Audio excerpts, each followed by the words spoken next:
Auntie Mickey's house. Oh yeah, yeah. Auntie Mickey's house. Auntie's house. You're in the house. You know you're in the house. Come on in and grab a seat, grab a seat. Come on in and hit that light, hit that light. Oh, you're Aunt Mickey's house. Auntie Mickey's house. Grab a seat, prop your feet. Let's sip some tea, sip that tea. Entertainment, news, and spirituality. From the culture to the fun, Auntie sets the tone. Sets the tone. With a laugh and a truth, she holds the throne. She holds the throne, yeah. Auntie Mickey's house. Come on in now. Auntie Mickey's house. Oh, Auntie's house. You're in the house. You know you're in the house. Come on in and grab a seat, yeah, yeah. Come on in and hit that light. Don't forget now. Auntie Mickey's house. She can roast with a smile, drop wisdom too. Break down the headlines, bring it straight to you. Straight to you, baby. Community strong, conversation grown. Grown talk, baby. Auntie Mickey's house. Make yourself at home, yeah. Come together, every voice is heard. Every voice. Respect the vibe, let's share the word. Oh, yeah. From the jokes to the prayers, she keeps it real. Keeps it real. Auntie Mickey's house, that's the deal. That's the deal, baby. Auntie Mickey's house. Auntie's house. Oh yeah. Auntie Mickey's house. Auntie's house. Known in the house. You know you're in the house. Come on in and grab a seat. Come on in and hit the light. You're at Auntie Mickey's, yeah, yeah. Auntie Mickey's house. Auntie Mickey's, Auntie Mickey's house.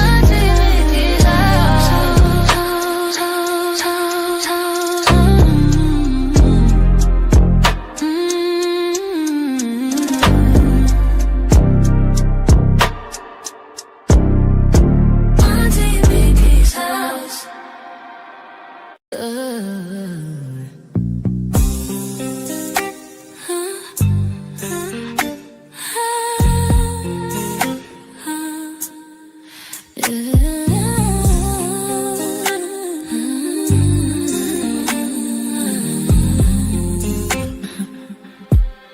It's Auntie Mickey's house. Oh yeah, yeah, yeah. Auntie Mickey's house.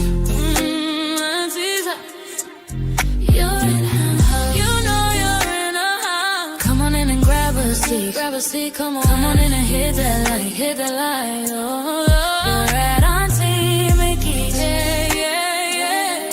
Yeah, yeah. Auntie's house. Auntie's house. Grab a seat, drop your feet. Let's sip some tea. Sip that tea. Entertainment, news, and spirituality. From the culture to the fun, Auntie sets the tone. With a laugh and a truth, she holds the throne. She holds the throne, yeah. Auntie's house. Oh, Auntie's house. You know you're in her house. Come on in and grab a seat, yeah. Come on in and hit that light. Don't forget Auntie Mickey's. Auntie Mickey's house. Auntie Mickey's house. Oh yeah, yeah. She can roast with a smile, drop wisdom too. Break down the headlines, bring it straight to you. Straight to you, baby. Community strong, conversation grown. Don't talk, baby. Auntie Mickey's house. Make yourself at home, yeah. Come together, every voice is heard. Every voice. Respect the vibe, let's share the word. Oh yeah. From the jokes to the prayers, she keeps it real. Keeps it real. That's the deal. That's the deal, baby. Auntie Mickey's house. Auntie's house. Oh yeah. You know you're in a house. Come on in and grab a seat.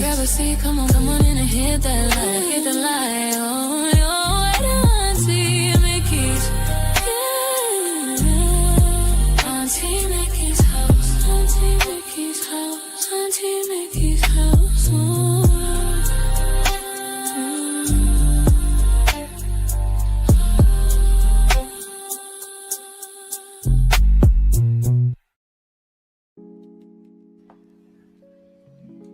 Woo!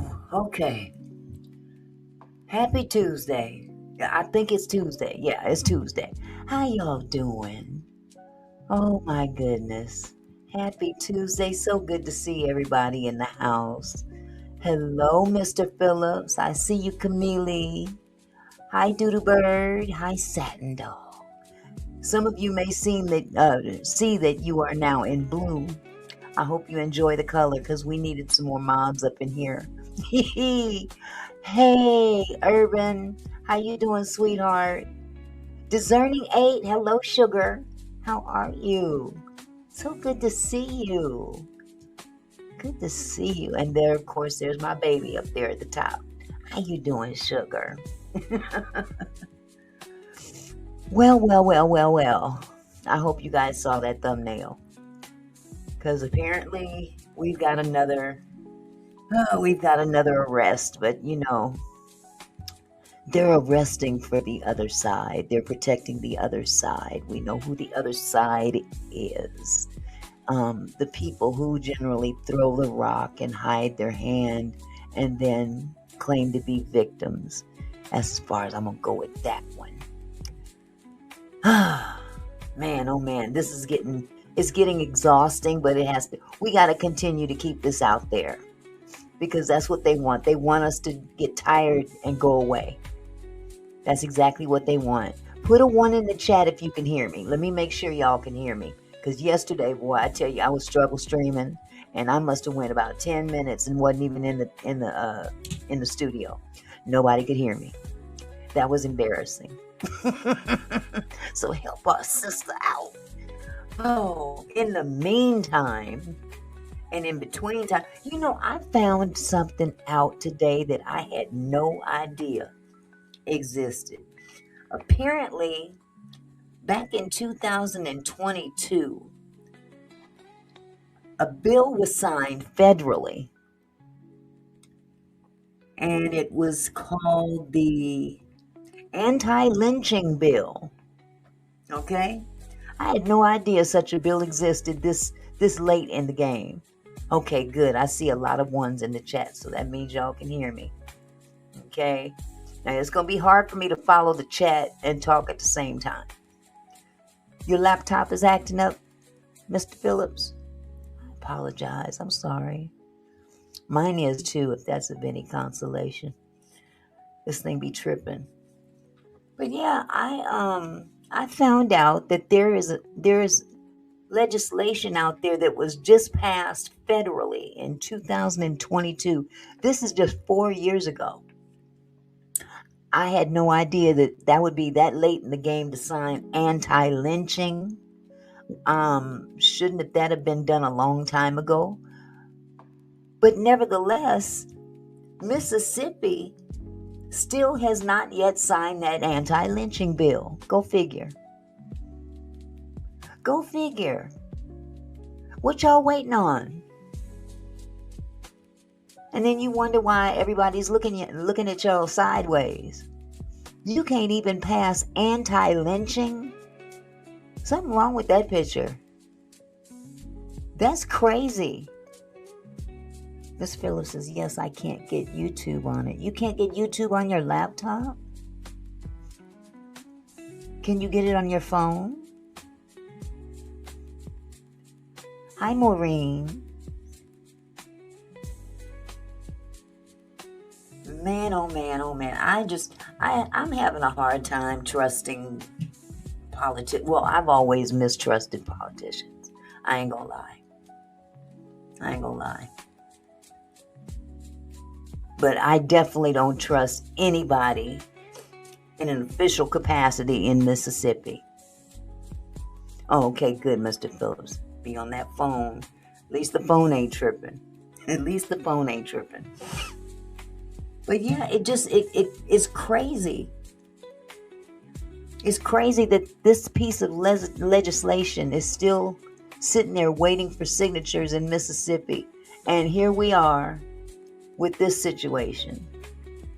And I told y'all a while ago, drowning seems to be the new lynching in this country. And it's getting more and more prevalent the next shoot. Every time you turn around. Every time you turn around, somebody drowning while with white people. That's something that, you know what, that should be a law. Or something, drowning while with white people. That could be something that they put on the books. I don't know. I'm just talking. But luckily, this second autopsy, Ben Crump's autopsy and toxicology reports, those are expected to be available sometime this week. Hopefully within the next couple of days. I hope so. Because that toxicology report is going to come in real handy with regard to what they're trying to put on that boy. Young man, I'm sorry. I don't want to call him a boy. He's 18 years old. He's a young man. You know what I'm saying? They're trying to say that he was heavily drinking and said that he was dabbling in a powdered substance. Let me put it like that. Matter of fact, who put that lie out there? That, you know who we talking about. That coon. That raccoon. Right. Mississippi is not required to get the autopsy to the public, even though it's a public document. But okay, that's why we got our own, right? And they made sure that they kept certain parts that would tell us if he had drowned, or told us if he had not drowned. But isn't that ironic? They withheld certain things that could tell more than what they want us to know. I'm just saying what I'm saying. Ironically, the throat area. Hello, no ego. Let me see. Good evening. What's the worst case scenario for that toxicology test when it comes out, in your opinion? I don't think there is really a worst case scenario other than it'll give us the truth. But if they're trying to smear this young man's reputation, it will certainly, it wouldn't benefit the other side. Because that toxicology report would show that they're smearing his name and reputation. This young man had a lot on the line. And, the more I think about this case, follow me, okay? Follow me on this one. This is the 4th of July, which is on what? A Saturday. Saturday, the 4th of July. And this is his last little party time before he gets busy with school. Monday, his tryouts for the D1 college situation. And we all know that they test you. They take they have to take testing when they do their tryouts. They don't just run out there on the field and kick balls and throw balls and they're done. They go through some rigorous standards in terms of if they're going to get on that team or not. And this young man was not playing games when it came down to jeopardizing his future. He took his future seriously. So here we are, Saturday. They're out there on that island, and everybody's having a ball. Him and his 3 white friends, who, from what I can gather, and maybe this is just my own assumption, their sights were not to the point of his. In other words, They weren't looking to their future in the same context as Nolan. Does that make any sense? See, when you got money like that, when you come from affluent families like that, and you're raised with a silver spoon in your mouth, sometimes they have that tendency not only to have that entitlement syndrome, but they go through life with it. In other words, they don't have to work hard for shit, because mama and daddy's money will get them through. And again, this is just my opinion. Now, not to say that Nolan's family is broke. No, they ain't broke. His mama got a good job. I'm not sure what the father does. Thank you for saying that, Maureen. I was trying to be, give them the benefit of the doubt. But this young man had ambitions, and he had the talent to back it up and make those ambitions come true. And there's something about jealousy. It's a awful, it's a nasty, nasty thing. Jealousy will cause certain people to do foul things to keep others from achieving what they're unable to achieve. If you follow what I'm saying. Let's see. No Ego says, in my opinion, a worst case scenario would be if he had more than one illegal D in his system outside of alcohol, because now they can claim he was high off something and the rugs unalived him. Well, I really doubt that would be the case because of what he had at stake. And bottom line is this. I'll put it like this. If those things were in his system, I'd beg to differ that he put them there. Why give up all your dreams for one day on a sandy island for the 4th of July weekend? He's worked and worked and worked toward this time, this day, which a day and a half away. I find it hard to believe that he would throw all that away.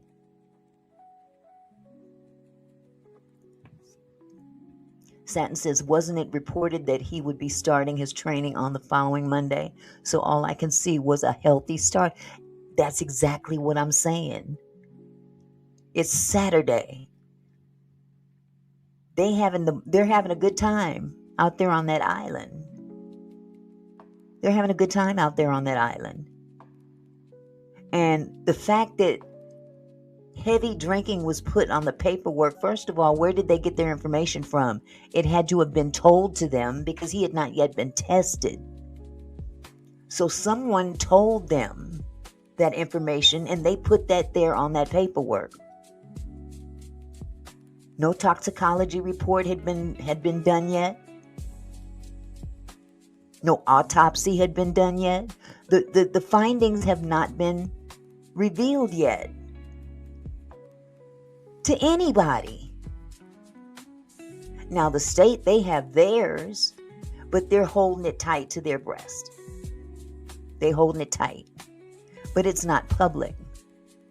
Now, Nolan's family, because they didn't trust the state, is exactly why they had their own done. You blame them? Look what we're looking at right now. Look at the behavior that we're looking at right now. And the state of Mississippi did not bank on this happening. Because this is what they do to pretty much all black bodies that are unalived through strange circumstances. Exactly, Maureen. They took hearsay as fact.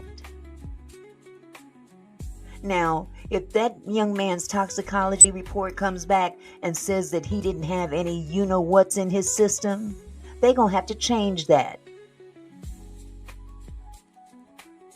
They may even have to, if he has some kind of alcohol in his system, they can measure how much alcohol was in his system.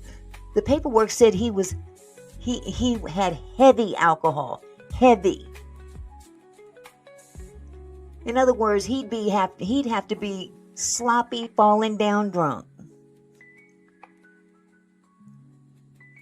And there's nothing, no documentation, no video, anything, pictures, anything that shows that he was drunk to that capacity, let alone drunk at all, for all we know. But we don't have the toxicology report. We don't have the autopsy report that would solidify that information. But somebody done put it out there on paper, on a legal document, on a report. Alcohol intake heavy. But you know what? God don't like ugly, and he ain't too fond of pretty. And something tells me that somebody's going to have to eat their words. But again, I still feel apprehensive about the state of Mississippi. I don't trust nobody, from the police chief all the way up to the governor. I really don't. If you're willing to be that confident in your capacity as chief of police and governor to come out not even an hour after his body has been discovered and say that, there was no foul play, it appeared to be an accidental drowning. If you got that doggone, oh my God, you that confident in yourself as a public official to come out like that, I don't underestimate your capacity at doing anything else bad. You know what I'm saying? Alice said God don't like this. No, he don't. No, he don't. What'd he say? Touch not my anointed. Do my people no harm? Black people done gone through bigger storms than this and have prevailed over the years, over the centuries. And they still scratching their head trying to figure out, how do they still hang in there? Now that's a good question, Camille. I wonder if the mayor has had anything to say, because I haven't heard anything from him. Have y'all? Put a 1 in the chat if you've heard the mayor come out and publicly say anything about this case.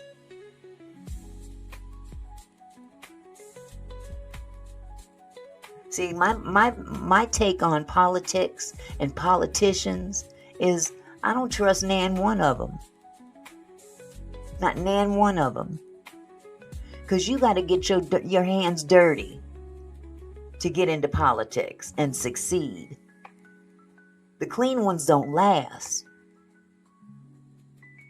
Clean ones don't last. They end up leaving because they don't have that kind of evil in them. A lot of people, I think, really go into politics because they want to do something good for people. They want to do something that's going to leave a positive effect on their people. But look where we are. We're on Earth. And I don't want to get deep into the Bible and none of that. But let's just say that this is the devil's playground. This is the devil's playground. And we in the middle of it. So it doesn't surprise me that evil prevails quite often down here on this earth that he was cast down to. You know what I'm saying? But again, God is still sitting on the throne. And sometimes he allows things to happen just so we can see just who he is. You know what I'm saying? Now, I'm not up here on a soapbox to preach to nobody. But I've always been raised, I've always been taught to know that God is in control. He has the last say. That doesn't mean that we can't be upset. It doesn't mean that we can't sit back and recognize when wrong is wrong. And this is wrong. What happened to that young man, I'm hoping and praying that one of those boys didn't do that to him. I'm hoping and praying, because we don't know. We really don't know. It could be somebody else if something was even done to him like that. We have to wait. But again, I don't even trust that. I don't even trust that. They rig elections. We got a whole president in the House that seems to think that he can have another term. Even though the Constitution says otherwise, he still thinks that he can have another term in office. This is the same person that kicked off January 6th. So we living in some evil times. And we watching some evil stuff go down. But God still prevails in the end. It may not be in our time. It may not, what they say, he may not come when you want him. He may not come when you want him. But he's on time. And all we can do right now is we have to sit back and see how this is going to play out and govern ourselves accordingly. It may be that something happened to him and had nothing to do with those boys. It may be that something happened to him that had nothing to do with anybody. We don't know. But I can truthfully say that people are going to look at you sideways when you behave sideways. And those young men behaved sideways. They behaved suspiciously. Out the gate.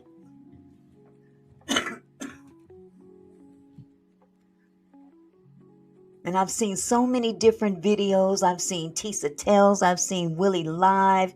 I've seen Don Lemon. I've seen so many different videos. Hey, Don. I've seen so many different videos, and they all pretty much say the same thing and cover all these different scenarios and stuff like that. But at the end of the day, those young men that he went to that island with behaved very, very, very, very suspiciously. I even saw a video from Tisa Tells who said that something, don't know what, but something suddenly happened on that island and caused those boys to freak out so bad that they did a minor, what do they call it, a mistake. It was one of those mistakes that, brand new people do. I can't even think straight right now because I'm so mad. That caused harm to the boat. Something apparently spooked them. Now this is, again, hearsay from her. All I can do is sit back and look at what I see. And what I saw was 3 young white boys come back from that island, and hours and hours passed before it was even mentioned to his mama that he was missing. If you didn't know that he was missing, why did you call his mama and say he was missing? See, too many things are conflicting with each other. And they say when you tell a lie, you got to remember that lie. When you tell the truth, you don't have to wonder what the truth is, because you know what the truth is. But when you tell a lie, you got to keep remembering, okay, now what did I say? What did I say? So again, we just have to sit back and be patient. But I tell you what, Mississippi is blowing the head gasket off of what has been going on in this country for quite some time. And now it's happening right there in Mississippi, in the heart of the heart of it all. That Deep South has been notorious for this. And they say Mississippi is the worst of all. Nothing surprises me anymore. It really doesn't. But, like I said, they've got this third arrest. Because, the families, I'm sorry, plural. Warren's father went out and started, it's not a GoFundMe, but it's what is that thing called? It's a new way that they raise money for people that are in need of money. Now, this is the part that kills me. These people are affluent people. These are affluent, rich people. They ain't broke. And they opened something similar to a GoFundMe account to handle any lawsuits that they want to go after people for defamation and whatnot. Content creators. They want to come after content creators. And I just thought that was rich, because you've got money to pay for attorneys, but you want the public to pay for your attorneys. Isn't that rich? Hold on just a second. I forgot something. Hold on.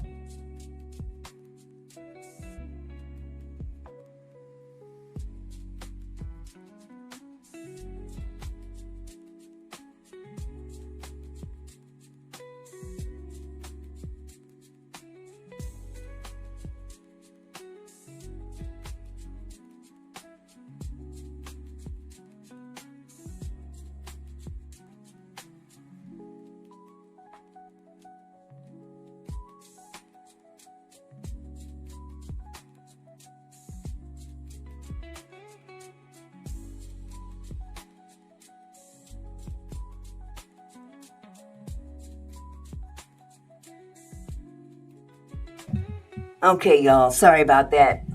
I dropped one of my notes. Yes, a Give, Send, Go. That's what it's called. Give, Send, Go. It was started by Benjamin Hudson, which is Warren's father. The first guy that was interviewed by... I can't even say that man's name. He gets on my last nerves. You know who I'm talking about. Step and Fetch It. That's going to be my new name for him. I'm not even going to call him Black Coon no more. I'm just going to call him Step and Fetch It. Step and Fetch It interviewed a couple of those young men. The first one was Warren. And there's something about that dude that doesn't sit well with me either. Uncle Ruckus, that's another one. Mr. Phillips, that's another one that's good. But when I found out about this Give, Send, Go, and the goal was set at $100,000, I was appalled. I was like, are you kidding me? And it's almost, I think it's past $100,000 at this point. It might be just almost $100,000 that they've raised so far. Which, what does that tell you about this country? You got a lot of people out there that's supporting this white supremacist attitude.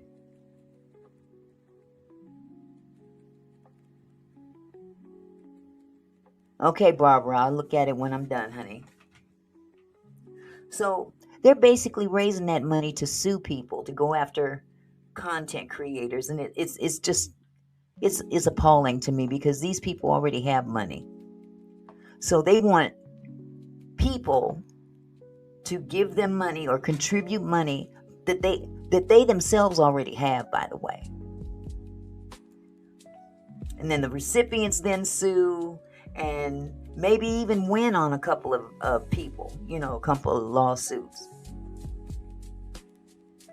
But see, this Give, Send, Go is a little bit more lenient with their terms and conditions as opposed to GoFundMe. So in essence, if they don't spend all $100,000, they pretty much, the boys can split it up and go buy a car with it if they choose to. But now, those legal fees, they may end up having to use that money for legal fees to defend themselves. You know what I'm saying? Because like I said, that toxicology report ain't out yet. That autopsy ain't out yet. And as far as I'm concerned, enough has already been established without the toxicology and without the autopsy. Enough has been established that somebody should have gone to jail for at least 72 hours. If you've got this young man's phone, that's tampering with evidence. Tampering with evidence. Not to mention it has been wiped clean. Absolutely, Maureen. What does it say about the people donating? So, this mindset of land of the free, home of the brave.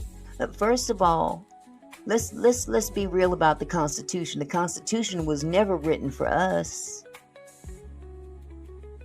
Because at the time, black people were considered property.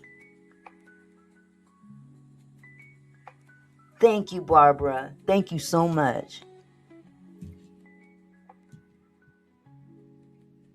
Black people used to be considered property. And you know, it kills me every time we get on the subject of slavery and Democrats and Republicans and all this stuff, which I could care less about. Democrat, Republican, Independent, they all foul to me. They all foul to me. But when I get these people that jump in here telling me, oh, well, you know, the Democrats were the ones that owned the slaves and it was the Republicans that set them free. We're not going to play that little mind trick, that little Jedi mind trick, okay? Because it was that very time that both parties switched names. The beliefs switched. I mean, the beliefs didn't switch with the names. The names switched on their own. So Republicans took on the name of Democrat. And vice versa, or should I say it was the other way around. But nevertheless, at one point in time, Democrats were Republicans and Republicans were Democrats. And I could give a shit about who did what. They all corrupt to me right now. Back then, I don't know shit about during that time. I wasn't here. But I know what I know right now because I'm here.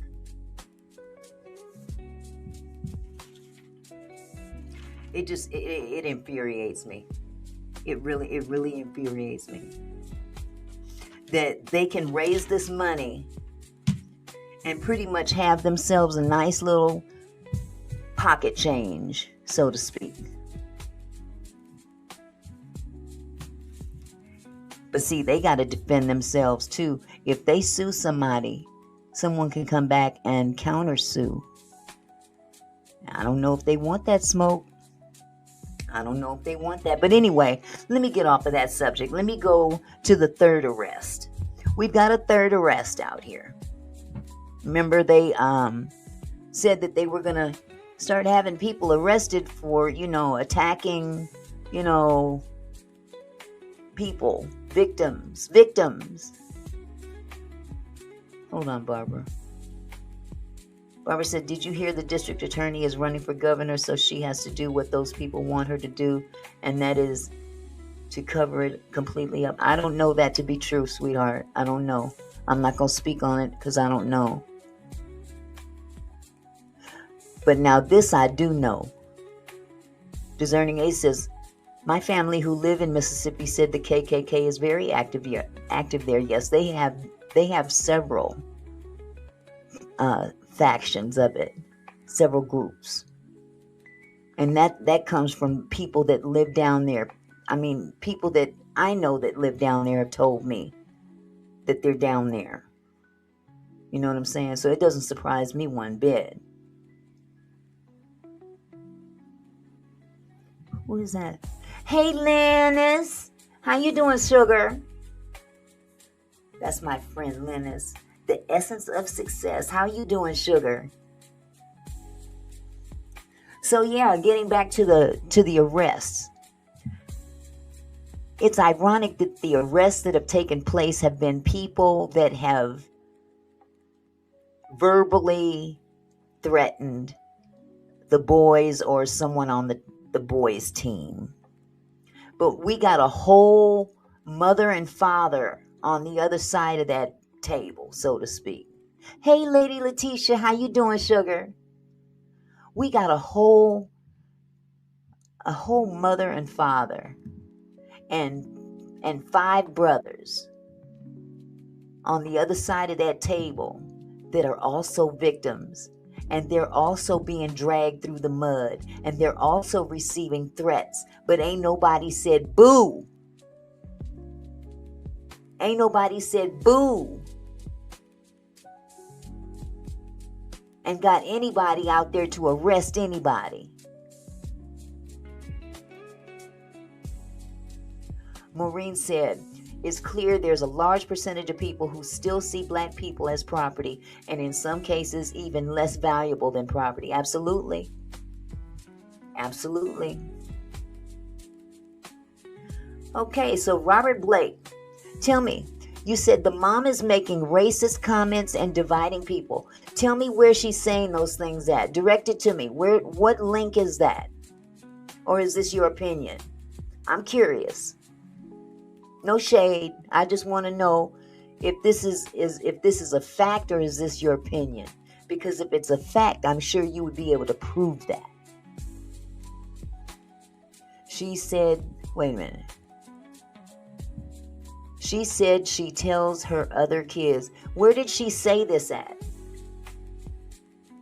What podcast? Where did she say this at? See, whatever I say, you can actually say, Auntie Mickey said it on her channel on such and such a date at 6:30 or whatever time it is. Okay, hold on. Robert Blake says, if they don't look like you, then be careful of them. That's not racist. How is that racist? She didn't say, if they don't look like you, hate them. She said, be careful of them. That is not being racist. That is teaching your child the obvious. Hi, Lady Letitia. Can you hear me okay? I sure can, yeah. Okay, no echo? No echo. Okay. Hello. Hello, Hi, chat.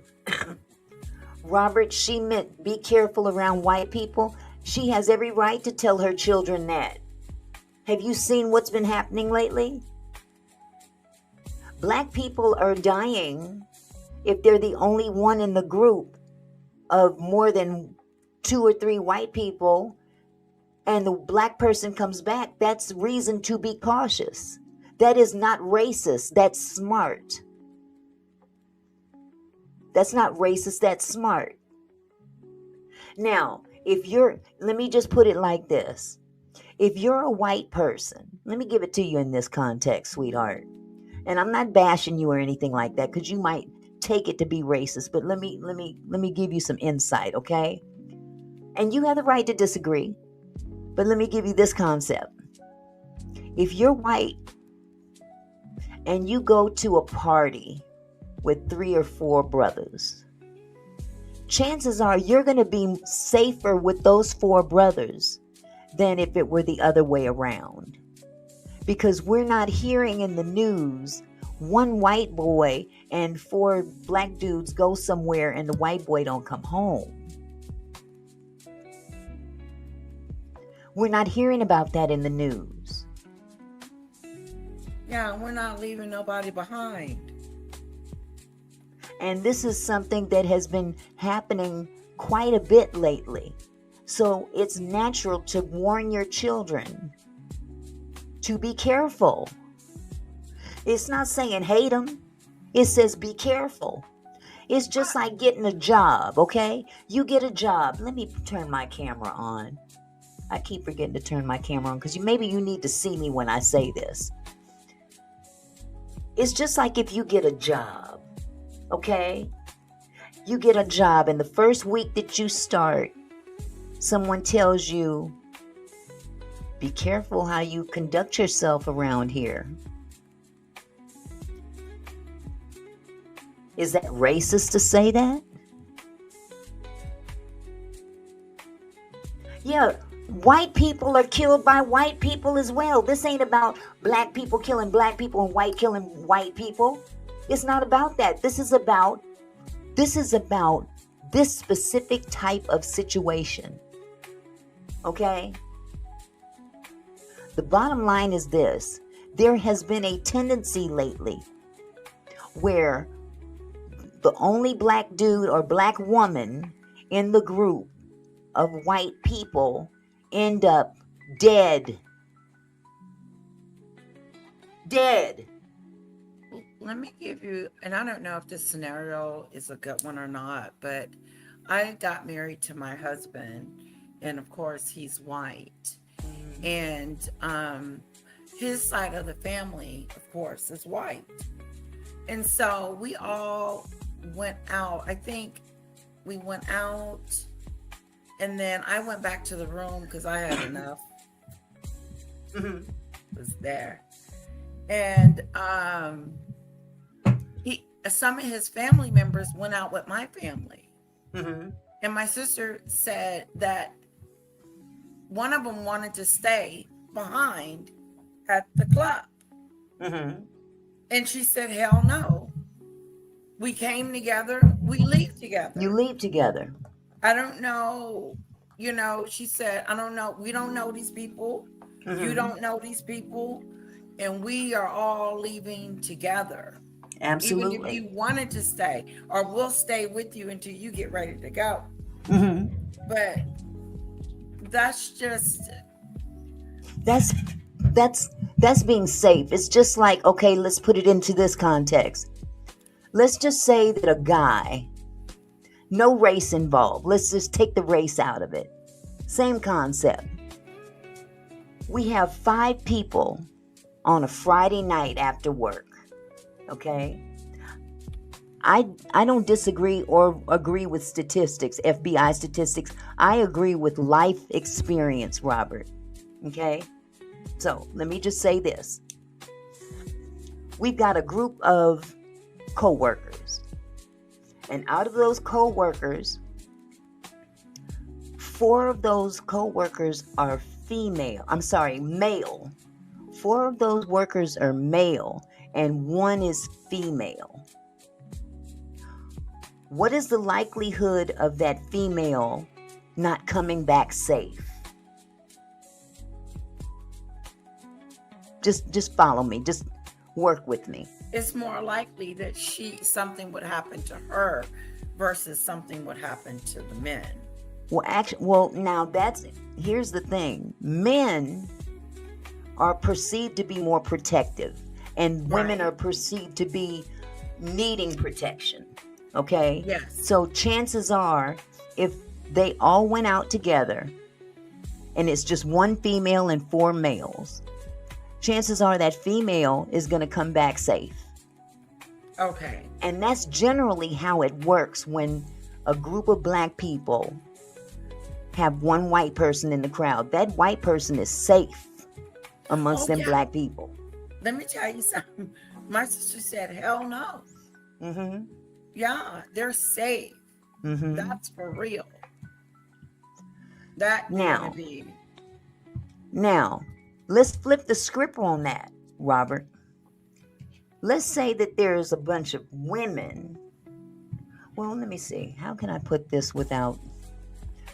Maybe men and women aren't the thing, because see, I don't want to throw misogyny in there, so maybe I'll just leave that alone. Just flip it totally around, and I want to put race in there because, what if they were all black men? Right, but I wanted to take the race factor out, because he's saying by warning the one person of the others being white.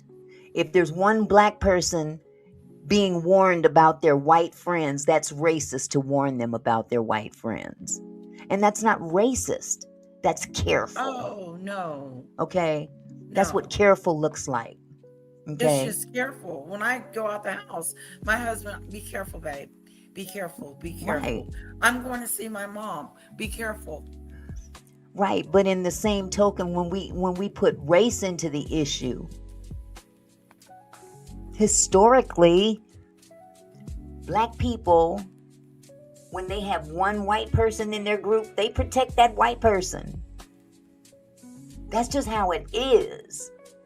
And that's what We don't see that happen much on the other side. That day. Yeah, we are not leaving you. Period. And that's just right. that comes from life experience, Robert. Mm-hmm. That just comes from life experience. Okay? So it's not being racist. It's being, because you have to hate a color to be racist. You have to hate a demographic to be considered racist. By warning someone about their surroundings and the people that they travel with is not necessarily hate related. No.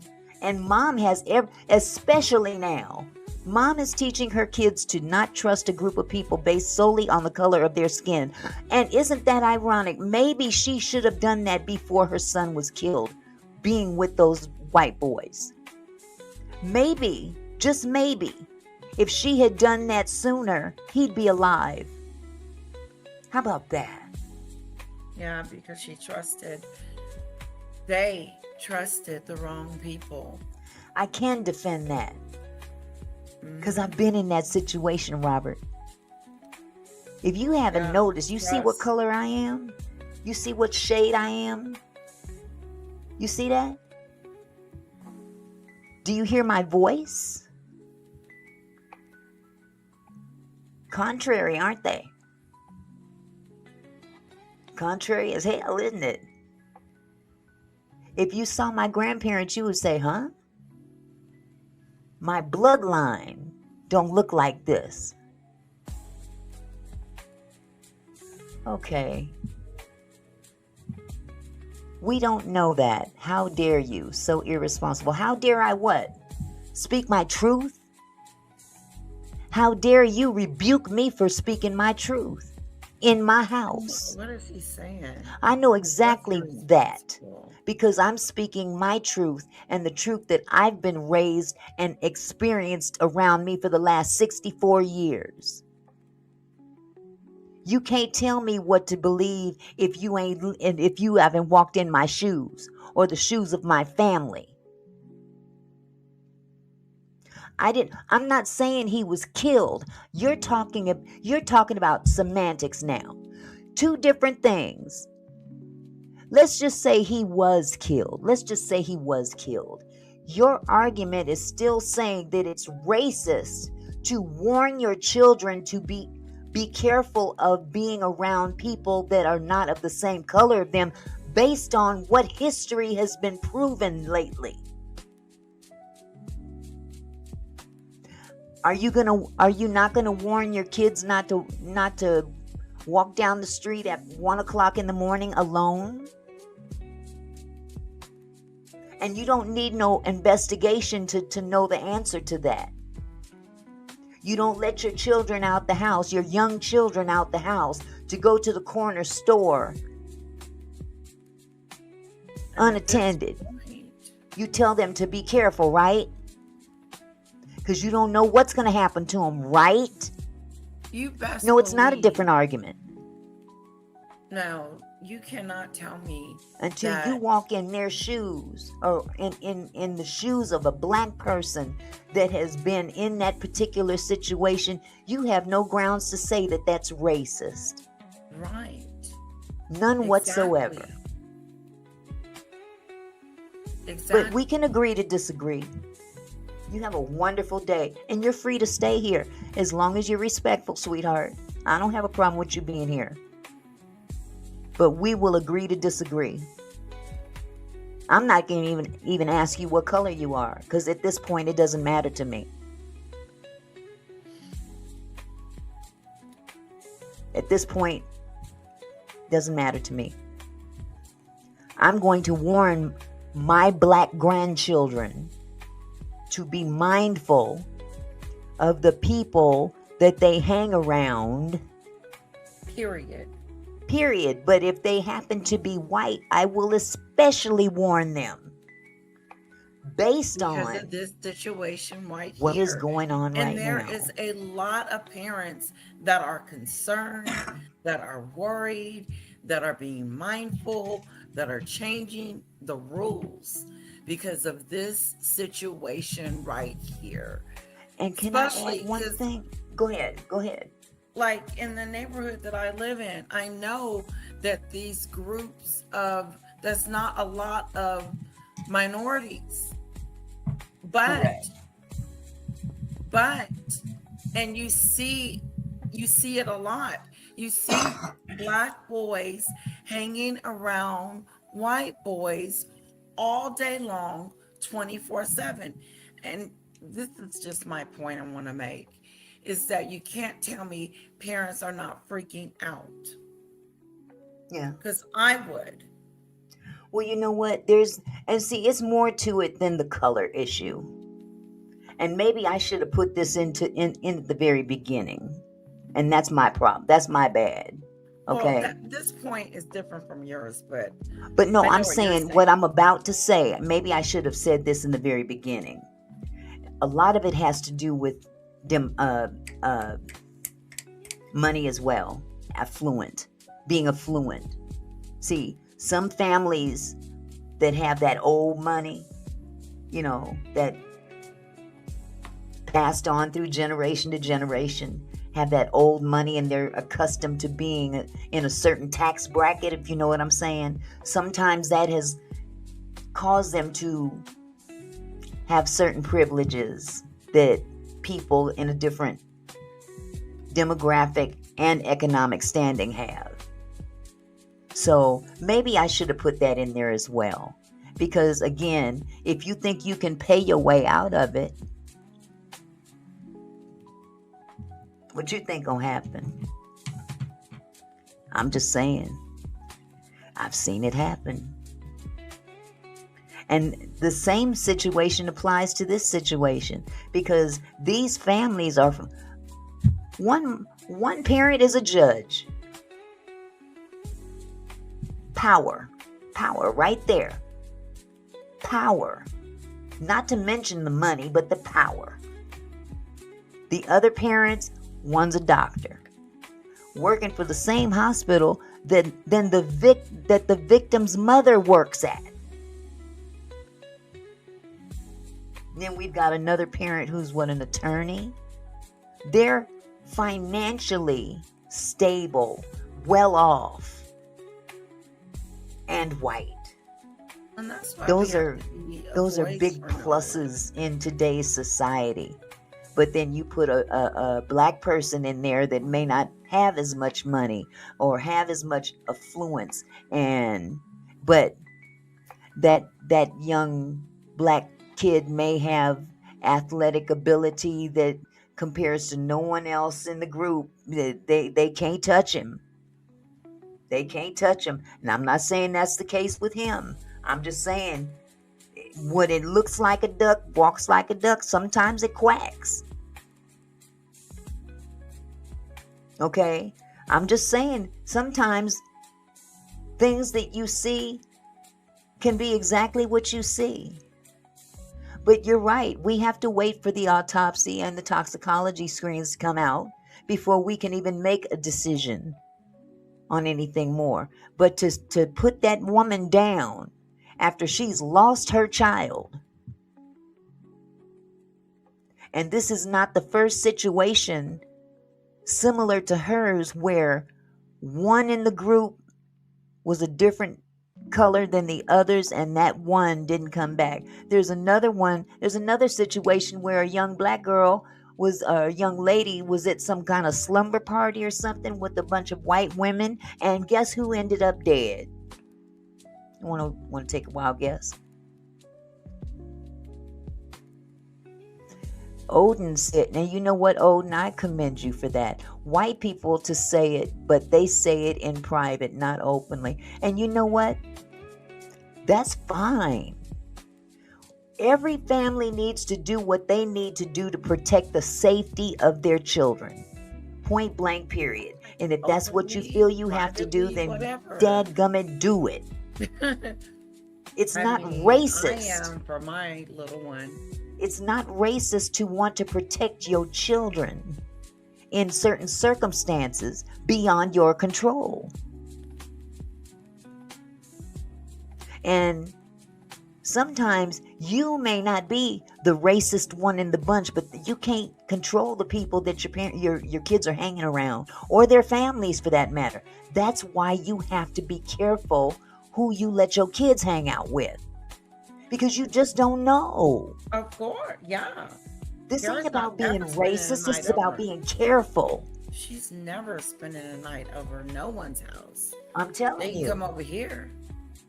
My grandparents wouldn't let me spend the night at nobody's house, and we black. And they would not allow me to spend the night at anybody's house, black or white. I don't trust no one. I don't trust who could be in the house when my daughter's there or something. And then, no. They can come over here. There's plenty of stuff to do. I've heard, and I have a video. I can't even find it. It's in one of my live streams from a few weeks ago, where there was a black, I don't know if he was a grown, I don't know how old he was. He was old enough. He was definitely 18 or older. He was on one side of the river, and his two white buddies were on the other side of the river. And they were trying to coax him to get into the water. This is on video. They're trying to coax him into the water, and the river is rushing by, and the young man is like, no, I can't swim. I'll die. And they're laughing, and no, man, just jump in. You'll be fine. And he's like, no, I'll die. And all the while, there's a family on their paddle boat. A white couple with two little white kids. This ain't about racism. This is just what happened. I'm telling you what happened. It's on video. And they observed these white guys trying to coax this black dude to get in this rushing water to cross the river to them. And they're laughing. And at times demeaning him. Oh, you little pussy. He's afraid. He's got on a life jacket. It just so happens that they gave him a children's life jacket, and he's a grown man. Point number one. Something that cannot sustain him in that type of water. Okay? This family pulled their paddle boat over toward him and had him to grab the back of the boat, and they guided him to safety on the other side.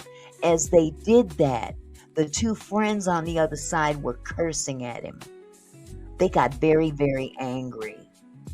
Oh, you effing pussy, you punk ass, you did just blah, blah, blah, blah, blah. It was almost like they got very angry that that couple saved him. And all the while, they're talking to him, and he's talking to them, and he's just being, hanging on to the back of their boat or paddleboard or whatever that was until they guided him to safety. And he was like, I'm never coming around you guys anymore. He had to learn the hard way. Thank God he walked away with his life. That's what we mean by be careful. Be careful. Because you never know what your friends consider to be entertainment. At your expense. You see what I'm saying? And that ain't the only one. That's just one example. There's a couple more. One happened on the same day as Nolan. He was with his two buddies or his white buddies, and they jumped in the water and he didn't come up. And you know what they did? They took his clothes, threw them in the bushes, and disposed of his cell phone and went on about their business. Didn't even report it.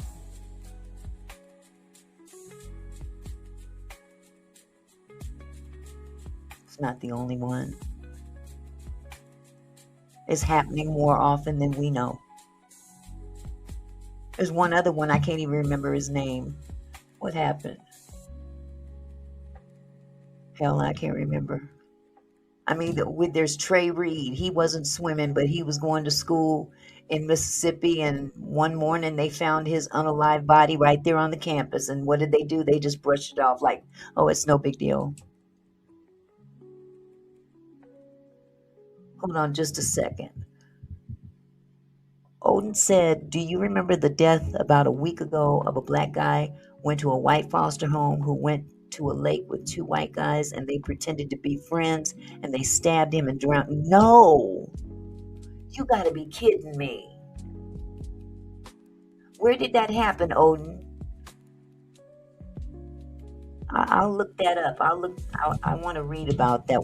Do you know what state and city that was in? Oh, Discerning 8, thank you for the 30 jewels, sweetheart. Thank you. See, this is a situation where, we try to tiptoe around trying not to hurt someone else's feelings, but at the end of the day, I'm going to instruct my grandchildren to do the right thing, whether you like it or not. Because if something happened to them, you ain't going to be there for them. So I'm not going to be concerned about offending you on something that is clearly not a racist issue by telling my kids to be careful around, don't be the only one in the bunch. That's not racist, that's safe. In a crazy racist world, it doesn't make me racist to warn him of other racists. Him. Check out woo, Jesus. Check out the definition of racism. Racism is embedded with hate against a certain demographic because of that demographic.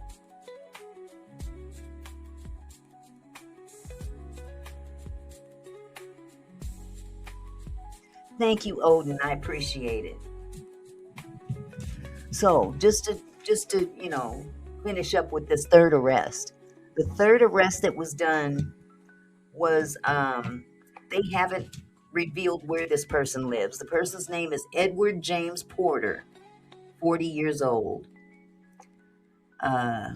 This is the third arrest on a federal charge of transmitting threatening communications in interstate commerce for allegedly threatening a witness and the family of the witness. Mr. Porter's city or state of residence has not been released by federal authorities. And again, this is where I'm sorry, I got to call dumb on this person's part. Why are you doing shit that would end your ass up in jail? They done already told you. If you start threatening people, you're going to end up in jail. Okay, hold on. Let me write that down. Daryl Martinez Lowry. Thank you, sweetheart. Daryl Martinez Lowry. Okay, I'll check that out. Lord have mercy, that is sick. Just so they could have something to laugh about. Wow. Yes, Discerning 8, I have that information. I just don't have it in front of me. Jesus. Hold on just a second. Let me pull this up. Let me share my screen real quick.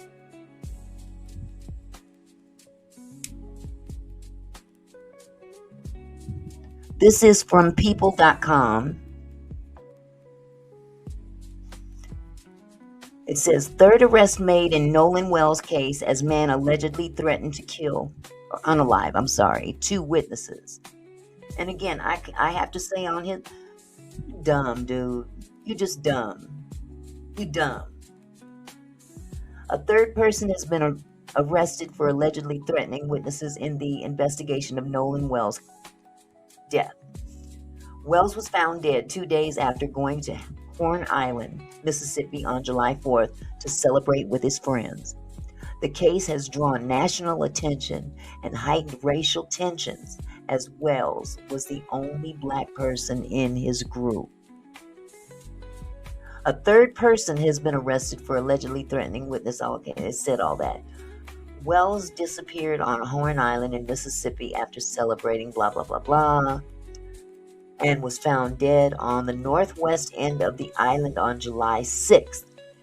The case has fueled intense attention on Wells' friends and their actions surrounding his disappearance.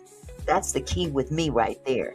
They acted, oh my God, they acted so suspect it was not funny at all. I mean, you couldn't ignore it if you tried. While his family has also faced online abuse. The case has fueled intense attention on Wells' friends and their actions surrounding his disappearance, while his family has also faced online abuse, meaning Nolan's family. No one has been charged in connection with Wells' disappearance or death. In the latest update, Edward James Porter, 40, was arrested on charges of transmitting threatening communications in Interstate Commerce, the Sun Herald, and WXXB 25 reported on Tuesday, August 4th, citing court records. According to court documents obtained by the Sun Herald, Porter allegedly told a witness he would, quote, come, Kill, them and their family, then sent the witness their home address to show that he knew where they lived. See, this person he needed to go to jail. He needed to go to jail. I don't have a problem with this at all, you big dummy. Porter is the third person arrested on similar charges connected to the case. On Thursday, July 30th, Joseph Alfredo Vasquez Dumarche, a 27-year-old Sacramento, California resident, was arrested on a charge of interstate transmission of threatening communication for allegedly threatening Judge Ashley Cole, the stepmother of Wells' friend Warren Hudson, who was on Horn Island with him. Michelle Francine Edwards of Cincinnati, Ohio, has also been arrested on the same charge for allegedly calling the George County Clerk's office several times in July and making bomb threats, including saying the clock is ticking, according to a criminal complaint previously cited by the Sun Herald. It wasn't immediately clear if any of them have entered pleas or retained attorneys to speak on their behalf. Wells' death has drawn national scrutiny and became a flashpoint in discussions about race, as Wells was the only black person in the group at the time of his disappearance. Let's back up for a second. Not only was he the only black person in the group of 4, him and maybe 4 more or 5 were the only blacks on the whole freaking island, amongst hundreds of other people.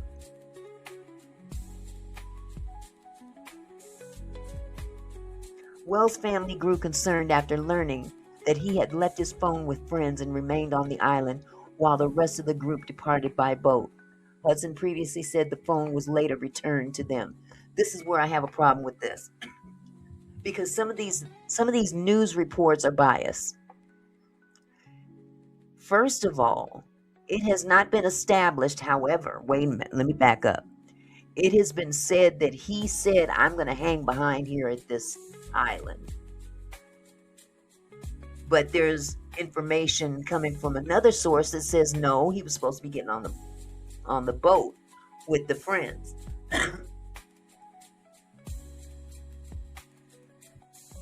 He was found 2 days later in the very spot he was last seen at. What's the chances of that happening? I'm just saying.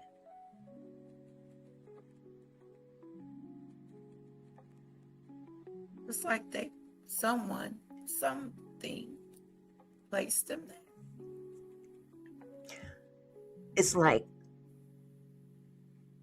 we really won't know what was going on with him until we get that toxicology and autopsy back. But let's just call a spade a spade. Nobody's seen nothing. There's no buildings on this place, on this island. No places to hide, no electricity, no nothing. And it's covered with boats and covered with people. And the first thing that the sheriff comes out and says, not just an hour after his body's found, oh, it was an accidental drowning. You don't even know that. You haven't conducted an investigation or anything. Wow. But this has been common practice in that area. Wow. You see what I'm saying? It's been common practice when black people die in that area and foul play is suspected, law enforcement comes out and says, no foul play, mistake, accident. Everything's ruled an accident. Now, they don't rule black on black crime. Of course, they don't rule on that because that's, oh yeah, we've got to have something to say that they're doing to each other. If Pookie Pow Pow's baby kid over here, they don't have a problem publicizing that. They don't have a problem with that.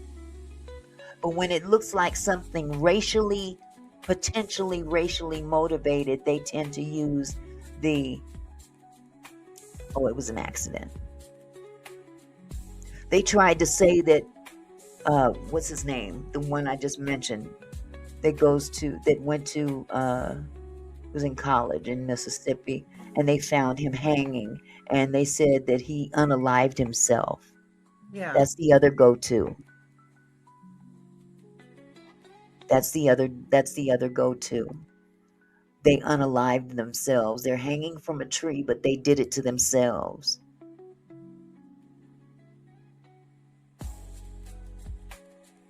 Y'all clearly don't understand, do you? Until it happens to your family. Maybe you'll understand it if it were to happen to your family. But, when you're not on that side of the road, you're not going to understand. You're not going to understand how that feels. When you come from a people that when the Constitution was written, they weren't even considered human. They were considered property. And when you come from that and have literally fought your way up as a people. Trey Reed, thank you, sweetheart. That's the one I was trying to remember.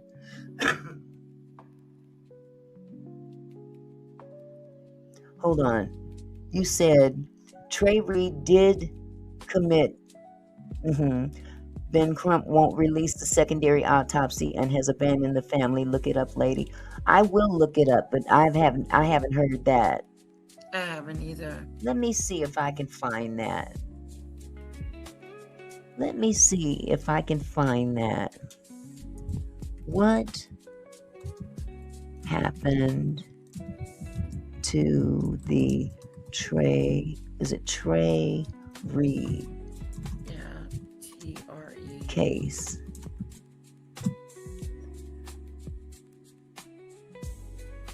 Okay. You telling the truth. Trey Reed family says Ben Crump stopped responding for months. He told the truth there. Yes, he did. He told the truth. Let me get rid of this. thing on my screen.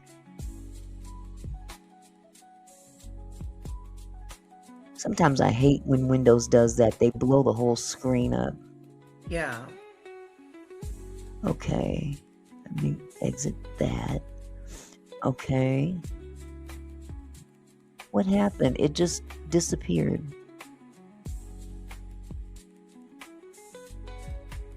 Okay, that's according to the Clarion Ledger. Race hustle. Death of Trey Reed ruled the fuck is this X keep popping up? As family questions remain. The death of a black student found hanging on campus in Mississippi has been officially classified as a you-know-what, according to the county coroner. Ben Crump vowed to help D. Martravion, or Trey, Reed's family, find answers about his death. Nearly a year later, relatives say they still don't have the final independent autopsy report and have struggled for months to get updates from those handling the private investigation. Trey Reed, 21, was found hanging from a tree on the Delta State University campus in Cleveland, Mississippi, early on September 15, 2025.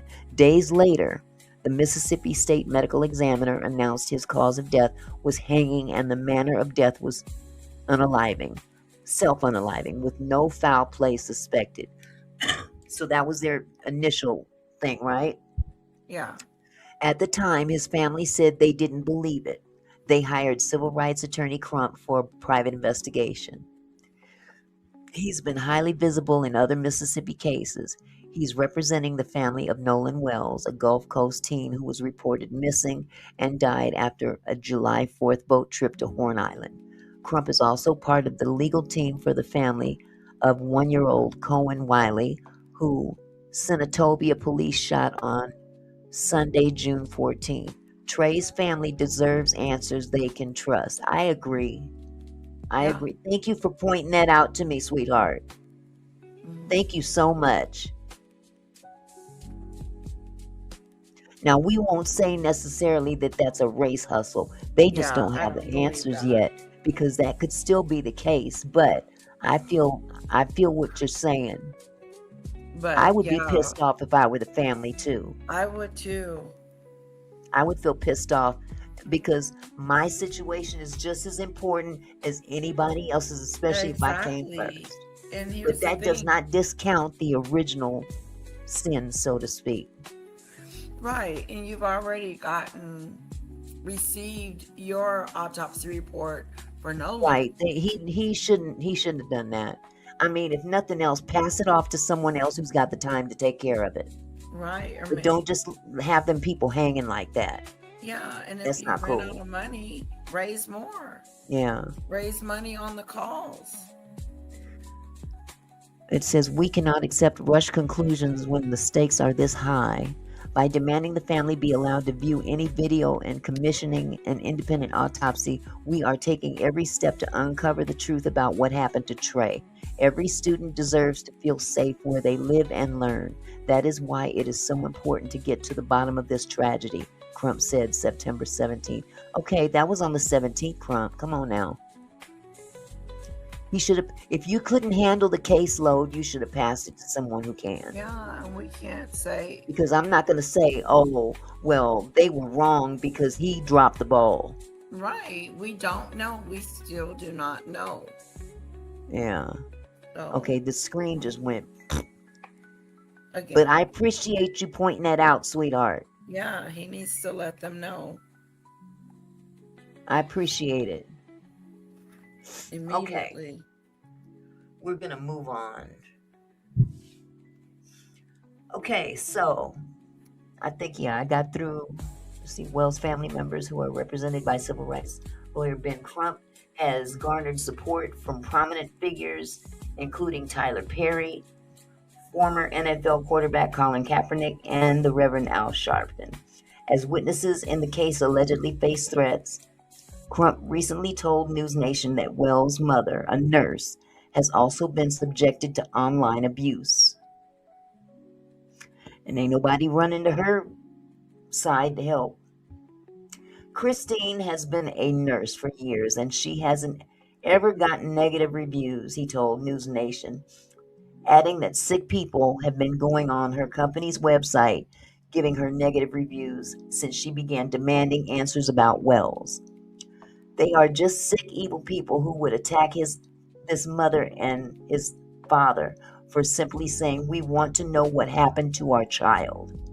Don't worry, Christine, we are standing with you. No charges have been filed in connection with Wells' death. The official state autopsy has been completed, but its findings have not been made public or shared with his family, according to their attorney. Okay, so that's for that portion. I just feel like this. If you're going to do it for one side, do it for both sides. If you're going to protect victims, protect both sides. I don't agree with attacking the families of the white boys. I don't agree with attacking the family of this young man that just lost his life either. I don't agree with that. That's wrong. So what I'm going to do, I'm going to share with you this little message that she sent everybody. But first, let me turn this down. You know I got a problem with this music. Be too loud.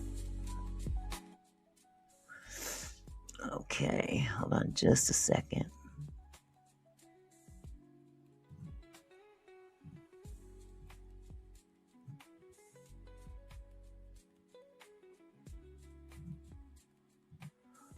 And also, let me get this off the screen too. D-I-T. D hit him hard. D hit him hard. Thank you. D hit him hard. Thank you, sweetheart. Okay. Let me add her to the stage. And I'm going to go ahead and play this for you. Where's the button? Hey, Pooh Bears. Let me say this. My husband and I are going to continue to advocate. I know so many people are like, oh my God, you need to stay off social media. You need to give it a break. Well, just know I'm not on social media all day. I'm not. I've been heavy in my Kindle. And then, of course, too, I have other children that I take care of. Can you guys hear this? Put a 1 in the chat if you can hear this. Put a 1 in the chat if you can hear this.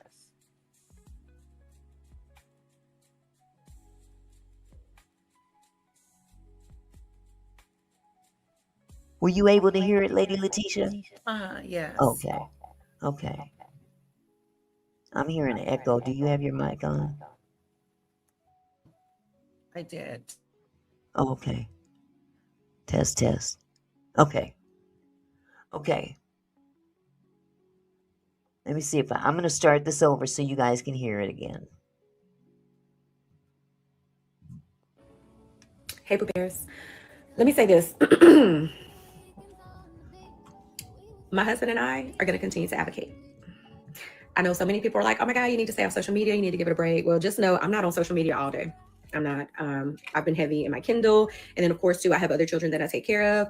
But occasionally I do pop on. Most of the time I just pose, come off. But trust and believe that I'm doing the things I need to do to take care of my mental. And sometimes posting does feel nice because I get to check in with my different Pooh Bears and see how everyone is doing. But if you have an issue with me advocating and asking questions, I don't think I'm the problem, babe. I think you're the problem. I think you need to take a step back and ask yourself, why are you so triggered? Or what is causing you to be so upset that I am asking for answers? That is it. That is all. Never ask for special treatment, none of that. But there are just a lot of people who's bothered. But what I will tell you is that there are a lot more people who, despite the nasty negative narratives that are trying to be thrown out there, there's a lot of other people supporting me and my husband Elmore. And we just appreciate that. You know, just as parents, losing a child, I'm telling you y'all, it hits different. My mom passed away. It's going to be 8 years. And this hurt, I've said this in another video, this hurt is different. This is like a soul-wrenching hurt. Like you feel like your heart is just being ripped out. Like, I totally agree. That there's something about the loss of your child that it hits different than any other loss imaginable. And that is the God's honest truth.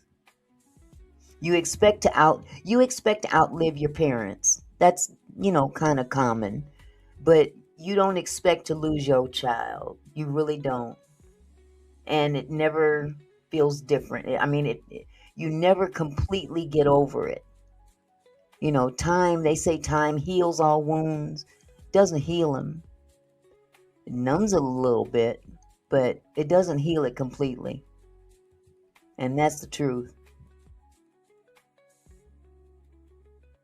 I don't even know if that's even a good way to describe this hurt, but yeah.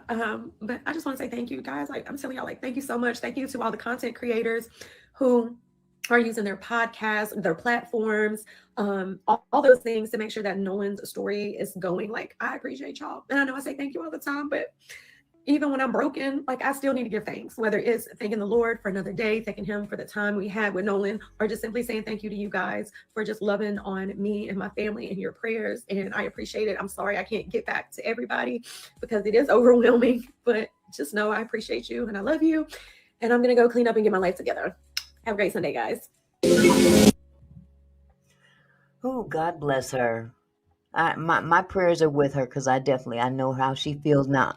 I didn't go through what she went through, not exactly, because what she went through is very traumatic in comparison. I've lost a child too, and it's just a hurt that you never really get over, and she still doesn't have answers, and it's fresh. This is not even, it's barely a month. So I just couldn't imagine being in her shoes and still having to take care of the rest of the siblings and the husband, and you know what I'm saying? And now people are attacking her on her job. That's not fair. That's not right. And then to be accused of being a racist because you want to protect what the kids left? No. Not cool. That's not cool at all.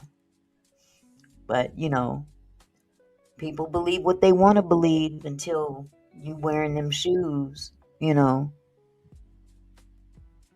Michelle says, yet nobody that have threatened the Wells family have been arrested. Interesting how quickly they investigated and found those who threatened the judge. Exactly, but see, remember, the judge is someone in power.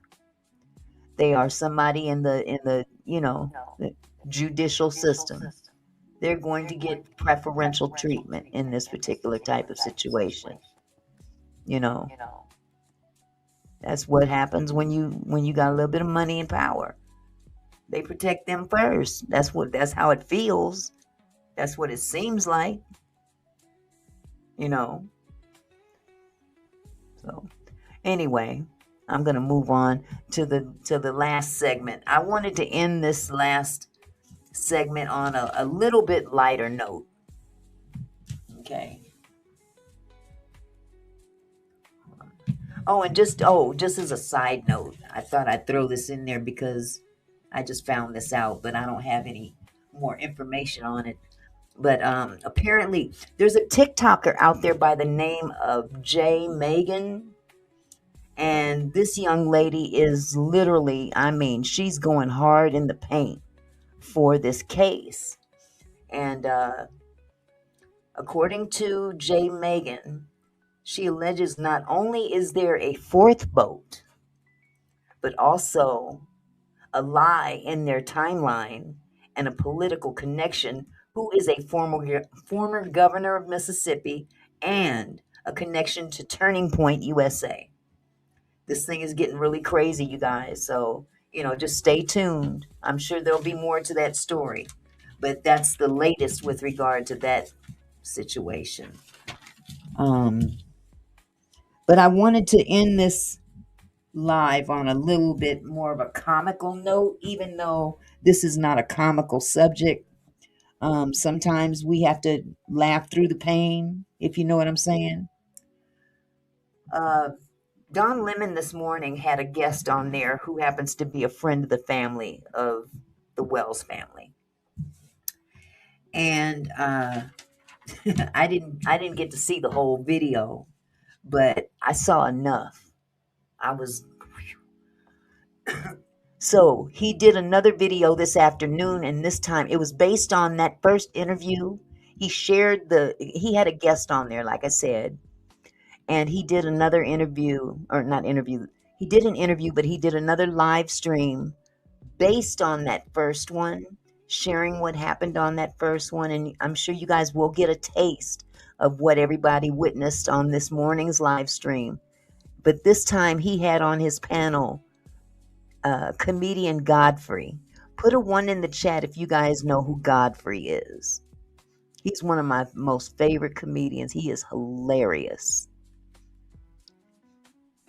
If you know who Godfrey is, put a 1 in the chat.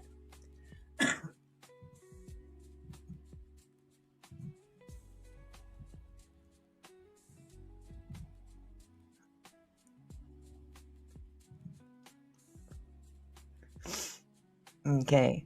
Well, I'm going to go ahead and share this video. Man, Godfrey's hilarious, but you guys will probably be appalled at some of the some of the things that have been said. Satin said, Auntie, check out comedian Shula King short. The title is Whose Suit Is. I know Shula King, yeah. I know who he is. He's funny too. Yeah. Okay. This, for some reason, my screen doesn't want to behave. But I'm going to work with it anyway. So let me share it.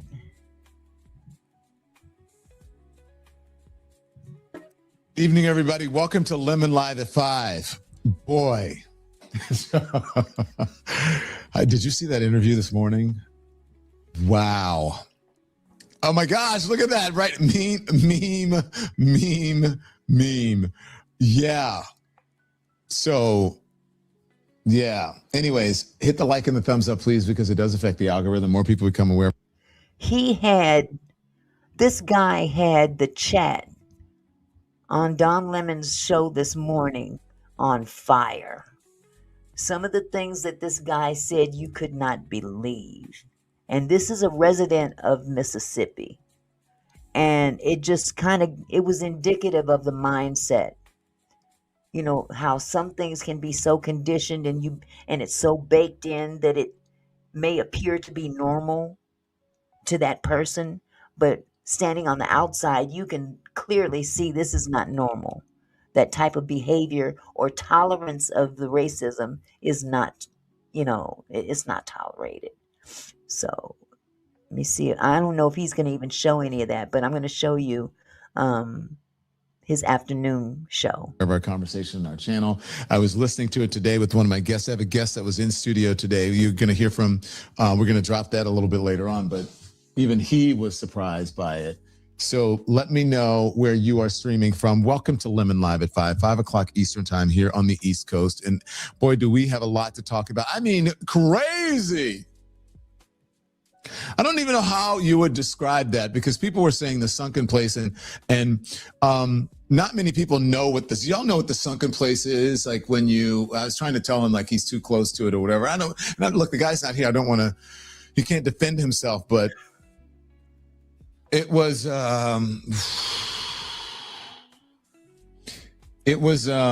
let's just say it was quite an experience I feel like it was regression from, like having left Louisiana in the 90s. I felt like sometimes it's still there. Like I used to say back in the day, I used to say, I would come to New York, and I lived in New York, and I was like, New York is so much more like, it's so like, sometimes it's like leaps and bounds ahead of the rest of the country. And I know. Now, some of you may not know, and some of you already do know, Don Lemon is originally born and raised in Louisiana. So, even though he was on CNN and very refined, and, he's a Southern boy.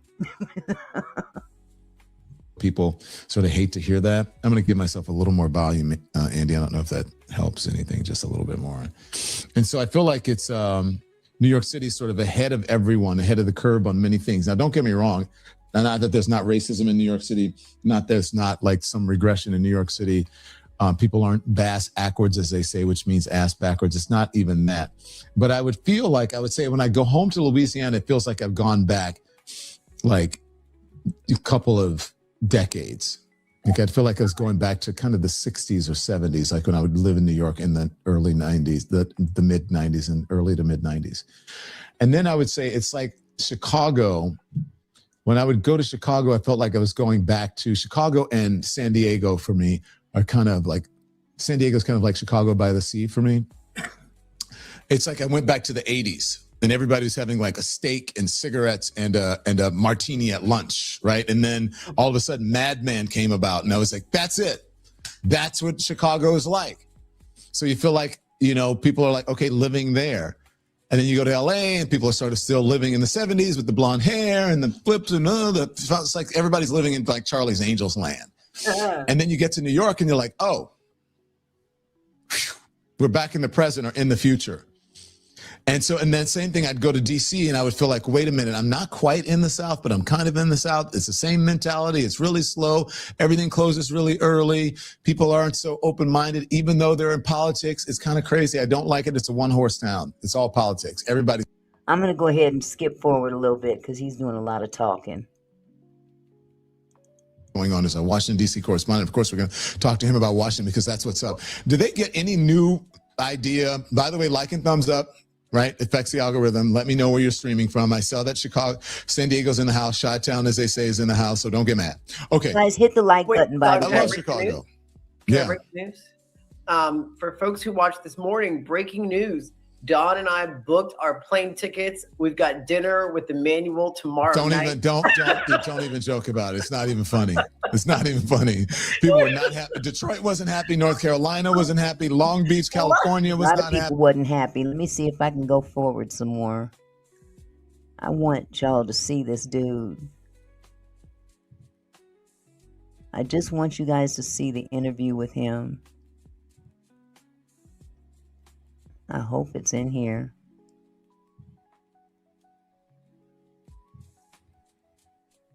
Hold on just a second. Okay, he's going to play it with Godfrey. Okay, so let me get past this commercial. Okay. Godfrey, sorry, I was texting someone. It's a very important text. It's a very important text. Okay, so Godfrey, someone in the comment section, wait, let me get back to Godfrey. Where is Godfrey? Where Godfrey at? Okay, here it is.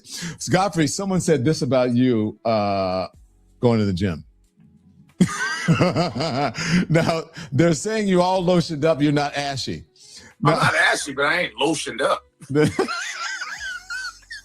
I don't get greasy before I go work out. Go to the gym. Now, are you one of those people? Do you shower? I'm a shower before I go to the gym because I don't want to stink in front of nobody. Well, I shower before. Yeah, I'm always like clean, before I go to the gym. I don't stink and stuff like that. But I don't usually take showers at the gym really because I come right back home. You know what I'm saying? No. I shower before I go to the gym, get in the car or walk to the gym. And then, because sometimes people be. There's a lot of weirdos, especially old white dudes like to dry they nutsack with the dryer nasty. And white dudes are always naked the longest. They just be, hey, how you doing, Bob? Yeah. I'm like, could you put your balls away? Wait. Oh, wow. Yeah. And I'm like, no, you know what I'm talking about, right? Yeah, man, I be like this, and all the black dudes, we be wrapped up like mummies, just trying to put our clothes on. 3,000. Right, we have 8 towels. We hopping with 18 towels. We look like a mummy. You know how women would take off their bra without taking off their shirt? That's how we putting our underwear on. We like, shit, let me see. And the white dude just be like butt ass naked, no towel, just walking around. Hey, man. How was your workout? I don't know. You're Don Lemon, aren't you? Right, like, hey, yeah, it's hard to talk with your ball sack out, buddy. Could you get your Satin says Sheila King is a licensed bonus side licensed funeral home director. He gave his opinion on Nolan's autopsy report in that short, Auntie. How could he do that if it hasn't been released yet? I'm not clear on what he gave an opinion on. If you could put that in the chat. Scrotum away from me? Thanks. And you're using the hair dryer. That's what we want to use. but it's on your scrotum. That's a little nasty. Luckily, I don't need this. Okay, we will move forward. Godfrey, you have been reporting on this Nolan Wells thing.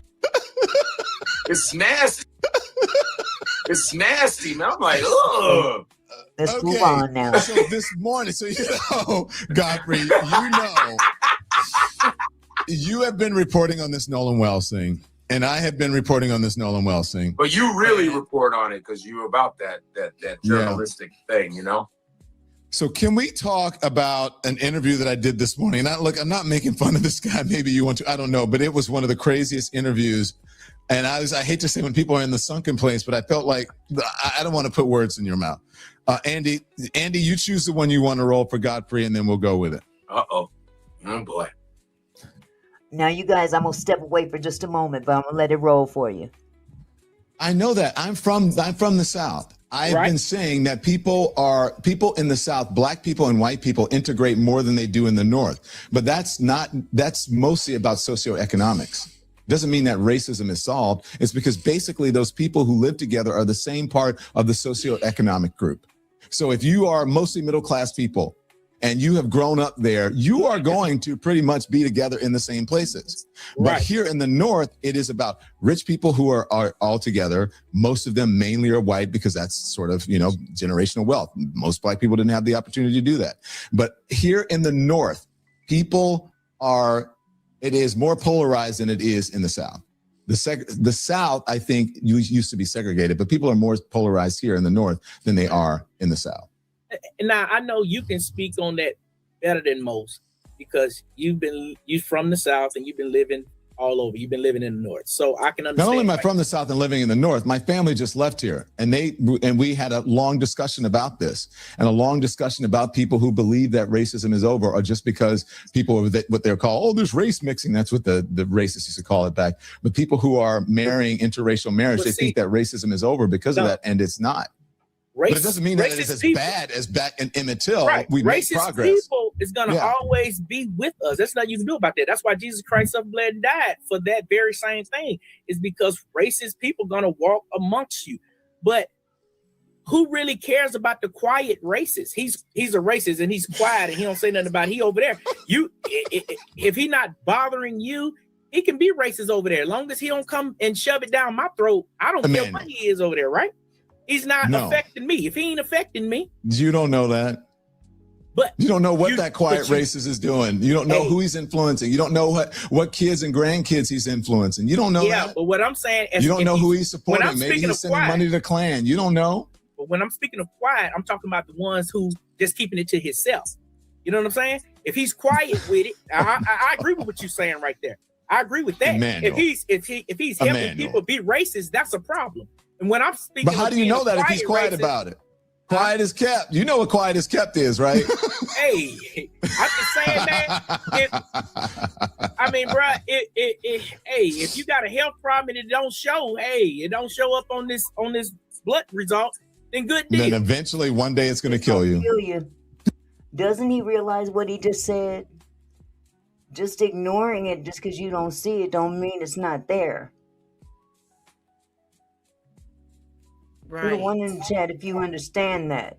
By ignoring it does not make it not exist. And if anything else, just like a disease, you can have a disease if you're not feeling the effects of it right away. It doesn't mean it ain't there, because eventually it's going to hit you and it's going to kill you. Right.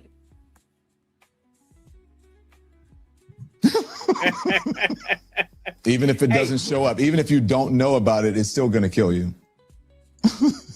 He reminds me of them Hebrew Israelites.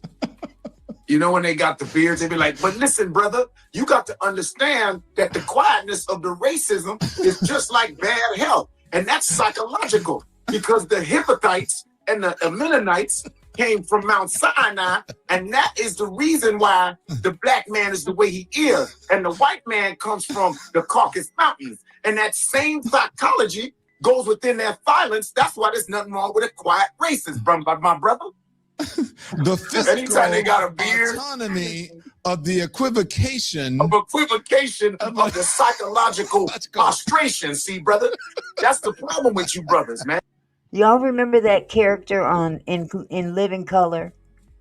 Put a 1 in the chat if you remember the character that Damon Wayans played on in Living Color, the guy that was in prison and he was making up all kind of words, just talking and making up all kind of words, throwing all kind of words in there, like he done opened an encyclopedia and learned a bunch of words and threw them in there, thinking he's saying something, and by rights he ain't saying nothing. He just putting together a bunch of words and sounding foolish. That was funny. Hold on. See, I got a beard of knowledge. You see my beard? That's knowledge, my brother. And then the way I hold my hands means that I am more educated than you. And I'm trying to tell you, we came from China, not from Africa, brother. Read right now. It says that the tribe of Judah will come and conquer the black man. Stop right there. Stop right there. As you can see right now, what I said was that a silent racist comes from the ancient Egyptians, brother, from the hieroglyphics. You got to understand. Read. It says that the hieroglyphics is the reason why the white man is quiet and silent. Stop right there. And silence is golden. And remember the golden rule. You got to understand, silence was invented in Africa. Silence was invented in Africa. Noise came from the white man. Silence was invented in Africa. There was a brother named Silencio. That's where silence comes from the Caucasus Mountains, brother. Wait, do the face.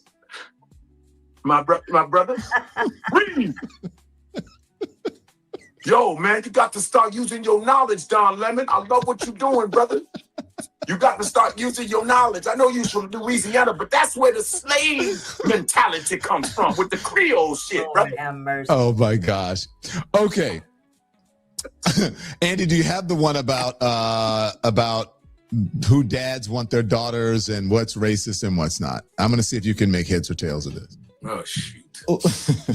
I don't even know where to start when you're talking about someone who doesn't want. Yeah, that's bias. That's prejudice. If someone. Lady Letitia. Yes. Are you still there? Yes. This one's gonna trip you out. This one, yeah. One doesn't want, because it shouldn't be about race. You should be about you. If you're a father, you should be about who your daughter loves, whether you're a black man, a white man, or whoever. And so to say that if I don't want my daughter to marry a white man and I'm a black man, yeah, that's bias. That's racial bias. So you can't have a preference for what cake or what car you prefer. Does that mean that you're prejudiced against? Well, you can't compare cars. You can't compare cars to people. That's not the same thing. Come on. Yo, we not. So you're saying people not allowed to have a preference? That don't mean. You're allowed to have a preference, but if the preference is based on race, that's problematic.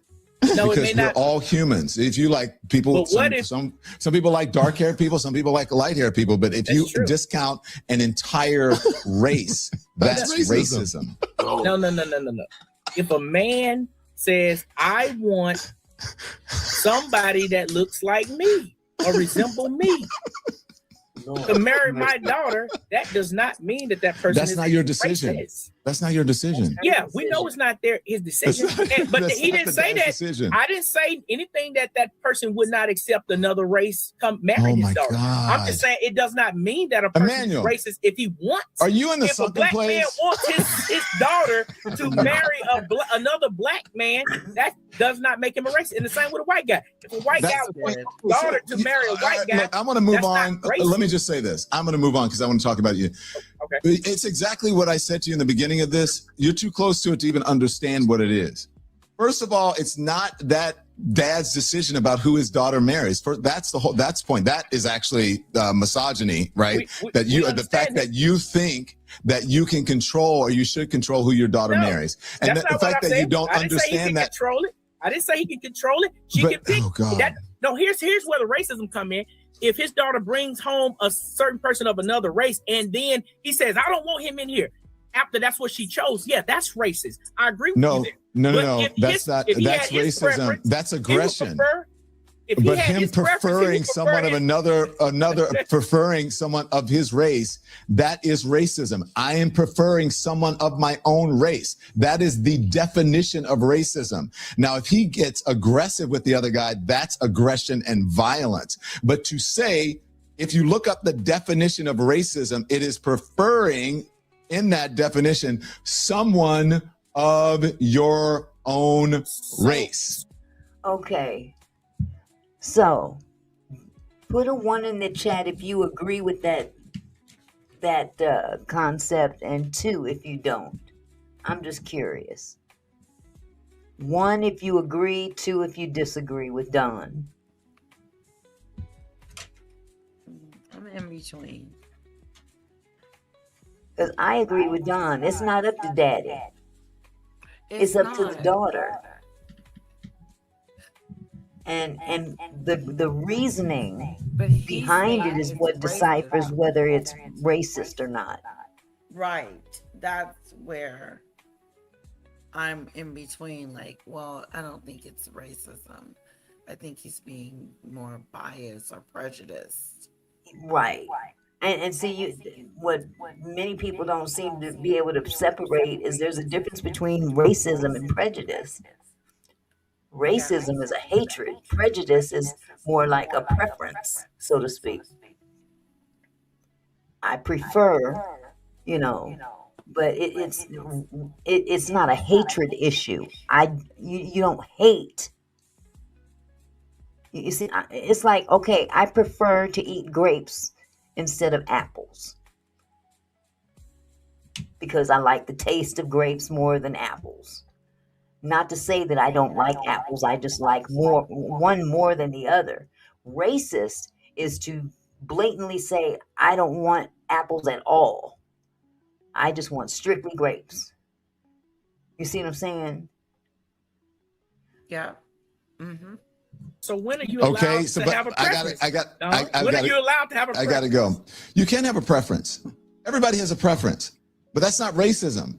But racism is totally different than a preference. If he prefers, that's what I'm trying to tell you. Like even I'm not gonna go on with this. I'm gonna. I think the operative word that he fails to recognize is race. Racist. Right. Prejudice is not about racism. Racist is about racism. I'm going to send you someone who can talk to you better about this. And it's Eddie Glott. I'm going to give him your. I'm going to give you your number. Anthony said the green. I actually like the guy. I actually like him. Right? I like that. I like that he says the wrong shit, but goes, yeah. But see, you picking somebody from another race is like ordering cake. If I like chocolate cake, I'm racist against the vanilla cake. See, it's to say you said we're not going to compare cars and cakes. Now, if I want a Rolls Royce. And I don't want a Benz. I'm racist against the Benz. See, that's the same thing. Like I said before, the Hittites and the Mennonites coming from Mount Sinai wanted cake. In Ecclesiastes verses 5-7, it says, "You shall eat chocolate cake within thy soul, but do not hate the white cake." Read. Well, listen. I what he was. Listen, like when black people say, I would rather you marry somebody black or be with somebody black, it's not coming from a racist standpoint. It's coming from a pride standpoint because of black people being so put down, and just having pride in your own people. When white folks usually say, I don't want you marrying a black person, it's because they just are being racist. They hate black people. They'll say, oh, you're ruining the bloodline, shit. Like they're coming from a different angle. Black folks we can be bigoted, prejudiced and bigoted, yes. But as far as racism, that's a power thing, That comes from power. That comes from power. Like systems of power. Right. If a black person says, hey, man, I hope you marry a black man, or I hope you marry a black woman, it's just from black women being the least desired, the most over-sexualized. It's what propaganda has made black women. So or black men, always villainizing us, I think it comes from a place of pride and actually being proud of who you are, because we've been so trained to think white folks are the greatest things in the world, or being closer to white is better. So it's not the same. It's not the same thing. But my man was explaining it. You explained it to him, and then he tried to re-explain it to you. You know what I mean? It was really. But I actually liked the guy. He didn't get mad at you. I think he knew he was wrong. Oh, he loved it. But he was like, no, listen, Don, listen. Yeah, he goes, Don, listen, man. Listen, man. Okay, forget the cake. Let's stick with cookies. Let's stick with cookies, brother. Let's stick with cookies. Chocolate chip cookies or pecan. But you know, that's what I mean when someone says, hey, when it comes to black folks, we obviously are not racist towards people. We just, black people, whether it's African, Caribbean, we've been beaten down by white supremacy so badly. When we just ask for our own people, it's coming from a pride thing. It's not coming from, we hate white people. No. But when it's them, it's usually, I don't want black people because I just don't like black people. And they have a history of it. We have proof. That's all. Yeah, but also, look, Mark Lamont Hill used to tell me this all the time when he was on CNN. Yeah. And he's like, not everything is black and white, so to speak, right? Like the white, like the reactions to white people are it's not. You can't compare that to the reactions to black people all the time. It's not an apples and oranges situation, especially considering the history of this nation. Yes. But people don't like, but he did, do we have one of those things, Andy? I'm not sure if he got the one where he said, we need to stop talking about racism. Like when are we gonna, because if we don't, he sounds like one of those politicians that say, if you just stop talking, I guess it's like MAGA. If you just stop talking about racism. Can we all just get along? Can we all?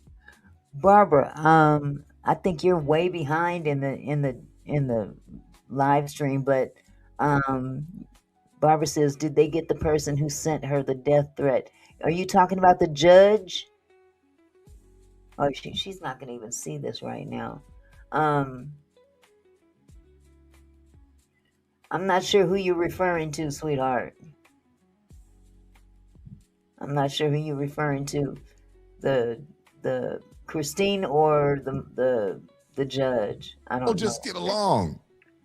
I have not heard that mentality since I left Louisiana, anything like that since I left in the early 90s. Just stop talking. That's like saying, just stop talking about roaches and your house is all dirty. Come on, stop. You got to kill the problem. You got to clean up your house. You got to clean racism, and you got to clean up your mentality for that shit to go away. You can't just stop talking about it and then still have it in your head. It's just like sexism.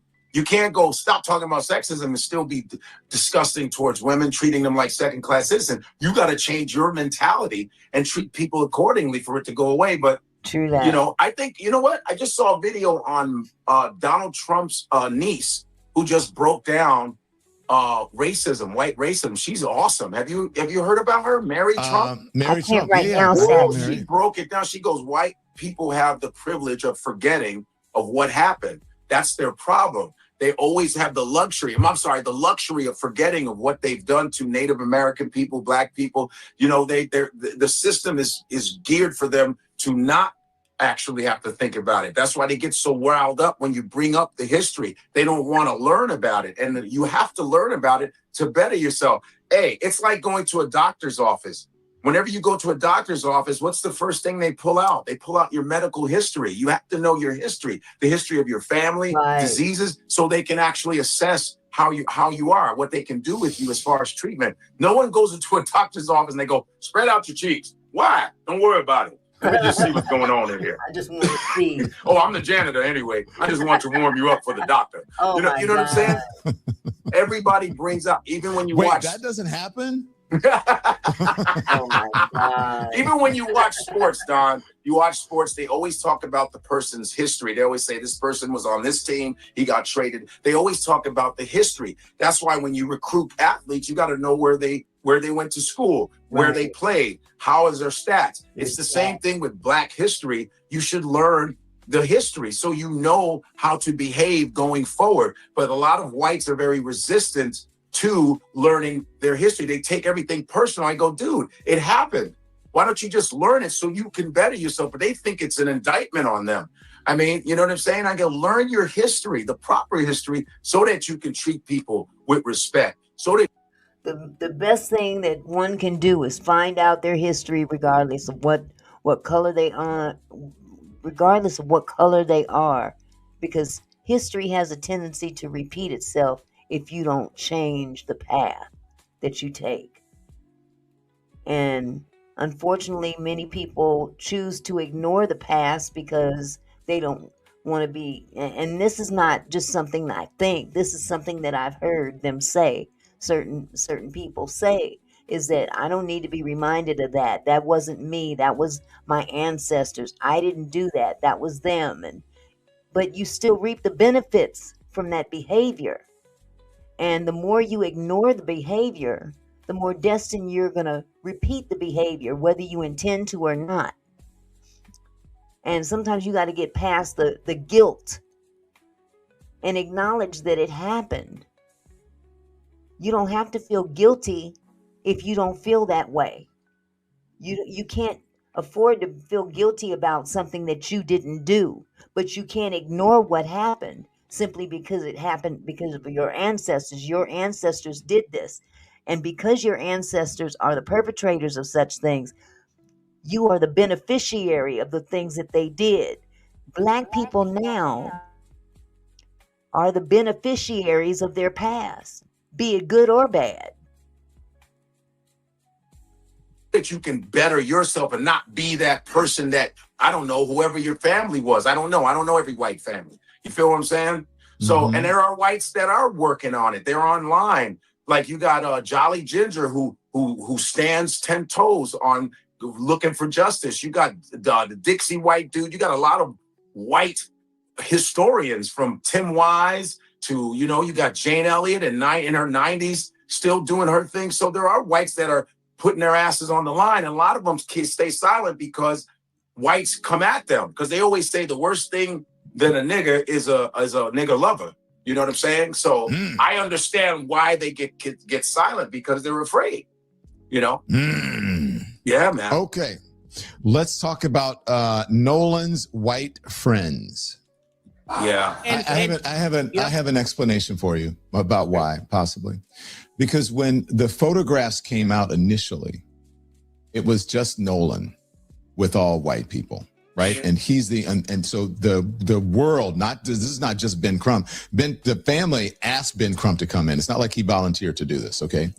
So, and not that I'm defending Ben Crump. I'm just sort of explaining to you why why people think race is involved and why it's involved. First of all, let's just be honest, Emmanuel. We know the history of the country. We do know the history of Mississippi. And one of the best indicators of what the present is and possibly the future is the history, right? Of something, the history of your medical thing. You heard Al Sharpton say that at the funeral. When you go into the doctor and you say, this hurts, or I have this ailment, and they go, what medication are you taking? What's your family's medical history? Okay, so you have that history in Mississippi. Not everybody lives in Mississippi. And so the people who are on the internet, the people who don't live in Mississippi, they see a black guy with all white guys and they go, oh, he's the only one that didn't come home. The history of Mississippi, blah, blah, blah. So people start putting two and two together, and that's why race is involved in this, because that is the history of America. Now, whether race played a role in his demise, no one knows that. No one knows that, but there is no denying that race plays a part in this case simply because of the optics. That's where the race part came in. Michelle says DC and Virginia are considered as southern states. Mixed relationships are frowned on in DC. I was taken to the safe area for mixed and relationships of different sexual preferences. I believe it. You see, that's why a lot of people migrated from the South up here, up north and to the West Coast, to escape that mentality. And unfortunately, some of those people that came up here brought the same mentality with them. So, unfortunately, we haven't escaped it. It's just more prevalent in some areas more so than others. And the South has a very deep, long-term history of racism. And West Coast, California, and even some places in the Midwest are a little bit more watered down, but that doesn't mean it doesn't exist. Okay. And just when you think that times are getting better, you turn around and look what happens. You know, something comes up, some racism rears its ugly head and reminds us that we're not in the clear, not by a long shot. That may be offensive to some people there, but the truth is often offensive. That is the reality in America. Yeah, yes, sir. You can ask me, but we're here to have a conversation. Okay. When Emmett Till was killed in 1955, I believe it was, he died for whistling and simply looking at a white woman. Now, we have went from there to making babies with these white women. Okay, hold on. First of all, let's get this straight. Let's get this shit straight right now. Emmett Till was accused of whistling at a white woman. There's a difference between whistling at a white woman and a white woman accusing you of whistling at you. And back then that was frowned upon, so much so that this woman literally came out and lied, told a bald-faced lie to her husband and brother-in-law. And if you don't know the story of Emmett Till, I suggest you read it. But they took that young 14-year-old boy and they found him in the Mississippi River, unrecognizable. And the sad part about it is this woman lived to be a ripe old age of shit. 90? Damn near 90. And it wasn't until she was damn near dead that she admitted that she lied. So let me clarify what this dude pretty much, he just told a mistruth. I'll put it like that. Maybe he's not educated in that area. Emmett Till didn't do nothing wrong. He didn't whistle at that woman. When does that go out of the window for as, you know, this racial component of Mississippi history years ago? How can we accept that history when it comes to you can accept it by acknowledging the problem. You accept it by acknowledging the problem and acknowledging the reality of the history of the country. You accept it by saying, I understand why people think race is involved. I understand why. I understand why people do it, but what I'm saying is it a fair assessment for us? Of course, it's a fair assessment. We have nothing but a bunch of. We have nothing but mixed kids running around down here. But just because you have mixed kids, it doesn't mean that you're not racist. Oh, Lord, have mercy. This dude is so God. Oh, God. Just because people are laying down having babies does not mean racism is gone. Come on, man. Devon says, I hear Emmett Till had a lisp. When he spoke, he whistled, and she, the white woman, never was straight about what happened, but she acknowledged that she lied. So she was straight on what happened. She bald-faced lied on that boy. Now, whistling and lisping are two different things, and even a lisp, if you accidentally whistle while you lisp, it's not the kind of whistle that one would deem to be disrespectful to a woman. And that woman bald-faced lied, and she admitted it on her deathbed. It's no excuse for them treating that young man like that. Exactly. None whatsoever. Doesn't mean that dying now. Back then they died for looking at her. Now we're sleeping with them and having kids and nobody's dying. One thing. Let me ask you this. Let me ask you this, Emmanuel. Do you know why Nolan died or how? No, I do not. Okay. All right. So I'm for an investigation. That's why I said I'm for Al and them coming here and investigating. But Don, what I'm saying is I don't think he should have led with this strong racial, the same people who killed Emmett Till. And I mean, that was almost 100 years ago. And we're now sleeping with white women, and white men are now sleeping with black women, creating babies with these people, man.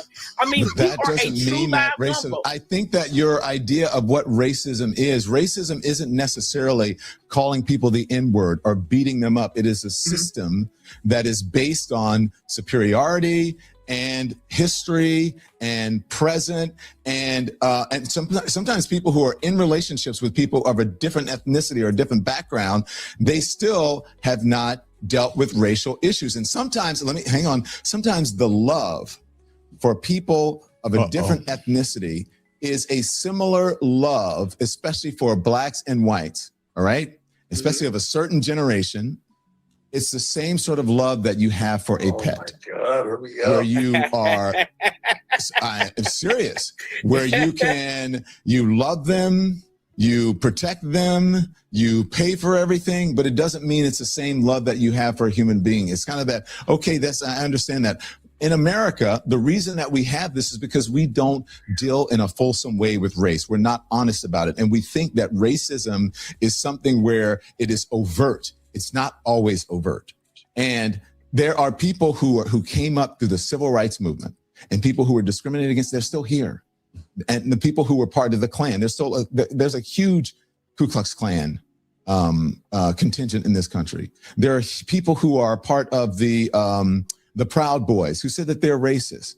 There are people part of the new neo-Nazis. They say they are racist, and they are open with it. So, and a lot of that comes from the South, from Louisiana, where I am, and from Mississippi. And if you go there, if I can drive 5 minutes from where you are and find a person who's involved in one of those groups and a person who's in that community. So don't tell me that racism is stamped out in Mississippi and where you are because people are sleeping together. First of all, people have urges, and people used to sleep with each other on plantations. Let's talk about that part where the white plantation owner would go to the quarters of the female slave and grape her in front of her husband. That was power. That was all about power. It's horrible. They wanted to demean that black man and violate that black woman because it made him feel powerful. And if we fast forward to today, some white men prefer black women, not for power, but because they fall in love with them. They fall in love with a woman instead of the color of that woman. But there are some out there that choose not to bed a person of a different race of them because of the history, and they stay true to their own. So there's many reasons why people sleep with whoever they sleep with. But let's not make no mistake about it. White men were sleeping with black women a long time ago, and it wasn't reciprocated back then because it was about power. He had the power to take it from her, and he did so to do two things: to demean her as a woman, and to beat him down as a man, that black man, because he had the power to do so. He owned them. They were perceived as property. And we can go off into a whole diatribe of the mentality of white men, but we're not going to go off into that because that's a totally different story. I mean, shit. My father quit. He got fired from a job because of the color of my mother. So this ain't nothing new under the sun. I'm just saying, the master used to sleep with the people on the plantation, women and men. Right. I mean, I was out. That's all about urge. That's a lot about urge, and you need to get your freak on.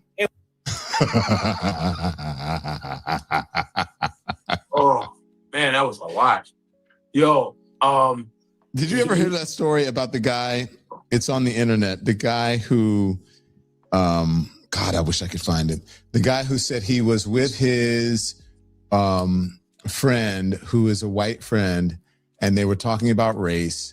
And he said his mom came in who was of a certain age. If you guys have seen it on the internet. She called the N-word? No. He said something about the N-word. Oh, he said, I was growing up and I had a nigger nanny and a nigger. And she never said her name. She was like, and I love my nigger nanny. I love whatever. And he said they were going to whatever. And he said, that's when he realized, like, for some people, the reason he knew the love was like a pet because he never mentioned her name. And that person who was her N-word nanny was over in the corner, just like a pet. You treated them, just like you loved them, but it's not the same love that you have for a human being that Black people need to stop being white people's nannies. Let's stop it. Stop. He's a fool. And in Manhattan, we got a lot of Caribbean women that take care of white children. Enough of that shit. Enough of it. Because that's sometimes how they see it. Because I know a lot of my friends who were raised by black nannies, Caribbean nannies from Trinidad and I see these black women with these strollers and these white kids, and you know what I'm saying? I mean, black, and even in the elderly, you go to these nursing homes, some of the most racist elderly people end up having their asses wiped by black women at these nursing homes and these black men, and when he said Emmett Till, and when he liked to use big words, and the racial component within that system, I'm like, and now we sleeping with white women. Motherfucker, black and white people been sleeping with each other for thousands of years, man. They've been sleeping with each other forever. Just people in general have been running into each other and intermixing. Frederick Douglass was half black. Thank you. Bob Marley, biracial. Some of the most important historical black people who fought for are biracial. What are you talking about? You know what I'm saying? That's not nothing new. And he's like, it went from Emmett Till to now we sleeping on people. Look at the NFL. All they got is white women. That he missed like a whole couple of decades of, and like you said, the master had his way with black women. White masters could rape, and they could rape black men at any time they wanted to. And remember, there were laws where miscegenation was unlawful, but white men would go. What'd you say, sweetie? I said my mother tells me that story, how white men would rape, black women. Mm-hmm. And she said it was, like you said, they own them. Master and stuff like that. Power trip. Yeah. Straight up power trip. Saying that. I was doing a live one day and she mentioned that. But yeah, sorry. Yeah. And and unfortunately, that has kind of trickled over even to, and I can only speak from my own experience in this area. And just watching the men in my life, my grandfather, my father. My father chose to be with white women, not because he liked white women. That was his way of getting back at the white man. Wow. And I'm not just making that up. That's what he told me. Whoa. Same thing with my grandfather. He married a black woman, but he cheated on her with white women.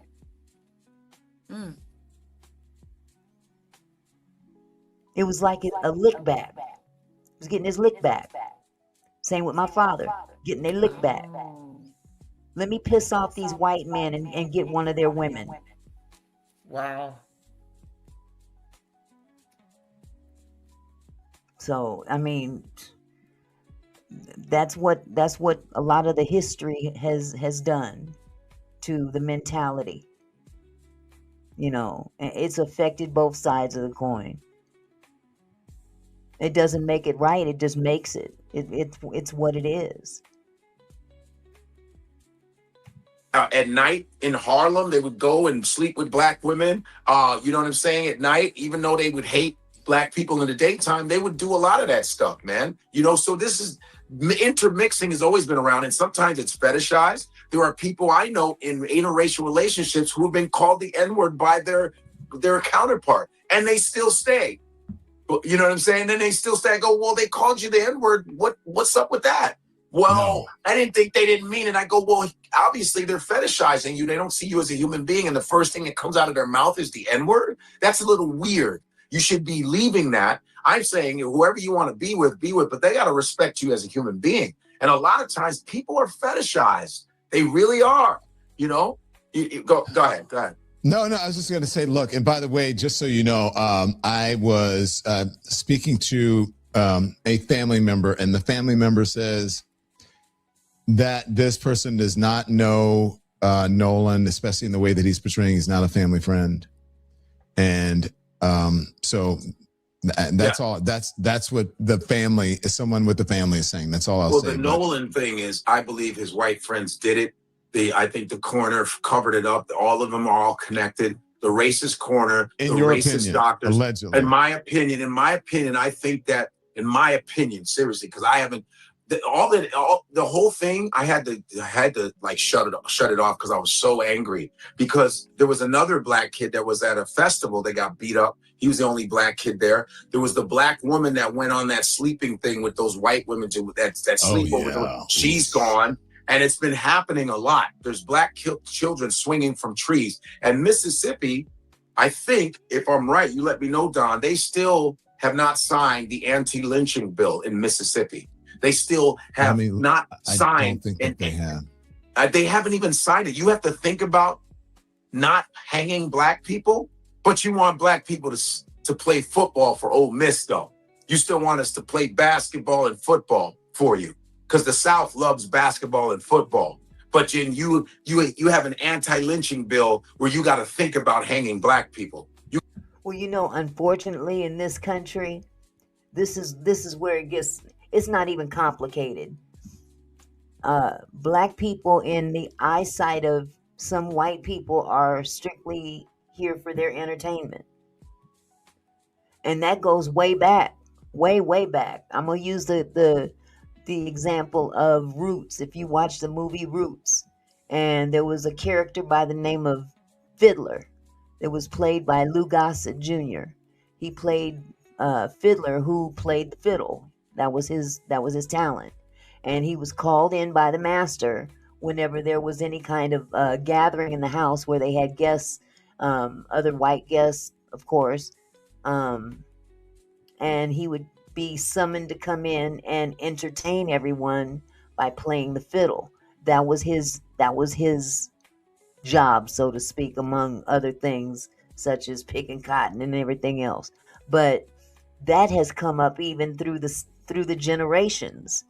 When you think about sports, you look at football and you see a large number of football players on the field are black. If you see the same thing with basketball, a large number of those players are black.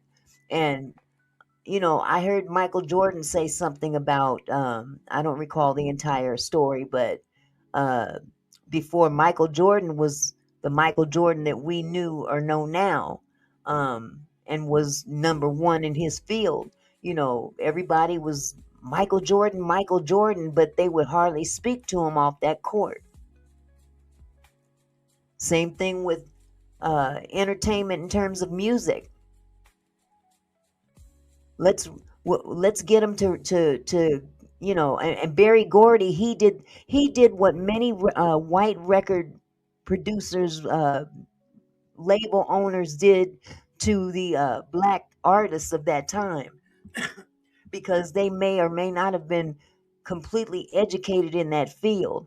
They would use them for the entertainment. They would have them write these wonderful songs and sing and perform these wonderful songs and take the money and give them pennies. And they didn't, you know, black people didn't know no better, because at that time they weren't versed in that area in terms of the business.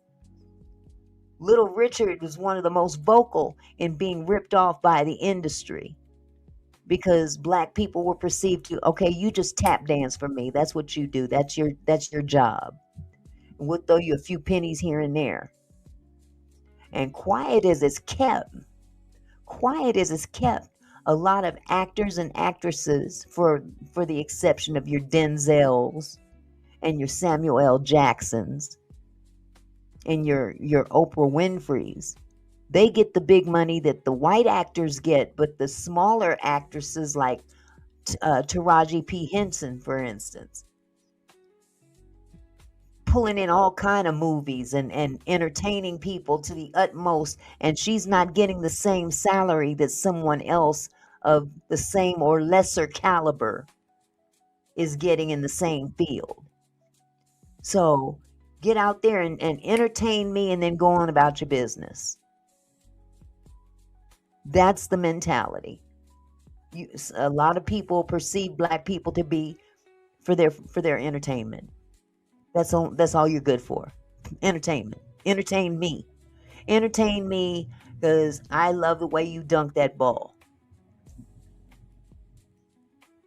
Satin said, Auntie, I need to apologize to you in the chat. I gave you the wrong title of comedian Shula King short. I did send it to your phone. Okay, sweetheart. I'll find it after the live, sweetie. I can't pull it up right now because I'm in the middle of the live. You got to think about it. It's pretty sickening because Mississippi is really burning. Remember the movie? It's burning for real. And I really, in my opinion, think that those white dudes killed him. Period. I think there was a jealousy thing, that maybe there's a white chick liked him. He was a football player, good looking, and a lot of white dudes are very jealous of black men. They are very jealous of us a lot of times. And I think that's what happened. And they covered it. I feel allegedly covered that shit up. Something ain't looking right. All of a sudden, his parts of his body are missing. Give me a break. And you know what? I said the same thing a couple weeks ago. Okay. That was my own belief. And within I believe that is a possibility. I ain't gonna lie. I think that's a very strong possibility.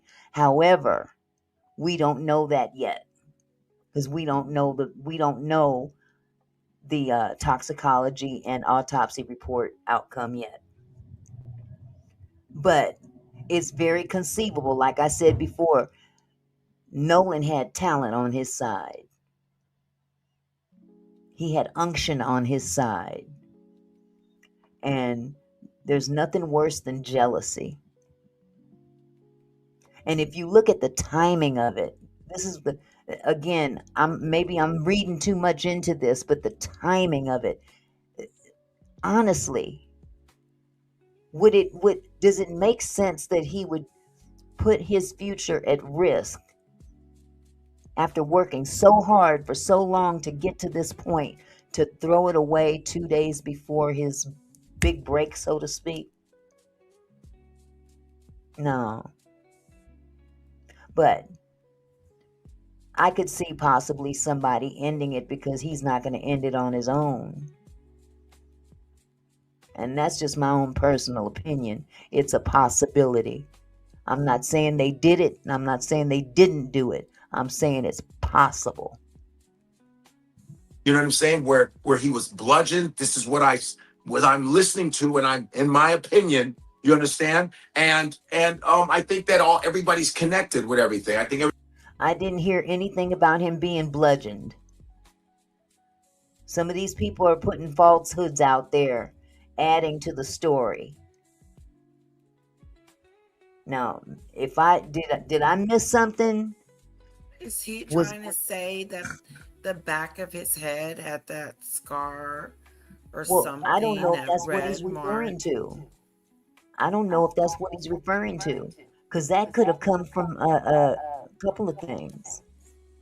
That could have come from a wrestling hold. Right. But bludgeoning is a totally different demon. Totally different demon. When you say bludgeoning, you're talking about taking a pipe of some kind or a bat or something like that and just wearing their ass out. You know what I'm saying? Kind of like what happened to Emmett Till. He was bludgeoned. He was left unrecognizable. But I haven't heard anything even close to that for Nolan. So again, it's best before people jump to those types of conclusions until you hear it in the autopsy or toxicology report. Don't even say stuff like that. Because now they talking about going out here suing people. Isn't that precious? Isn't that precious? This whole thing is just turned upside down. That family is grieving their son, and they're being demonized for being cautious and making sure that justice is served, if nothing else, just to find out what happened to their son. Everybody's connected. It's just like with Carmelo Anthony, the same thing. The father, racist asshole who taught his sons racism.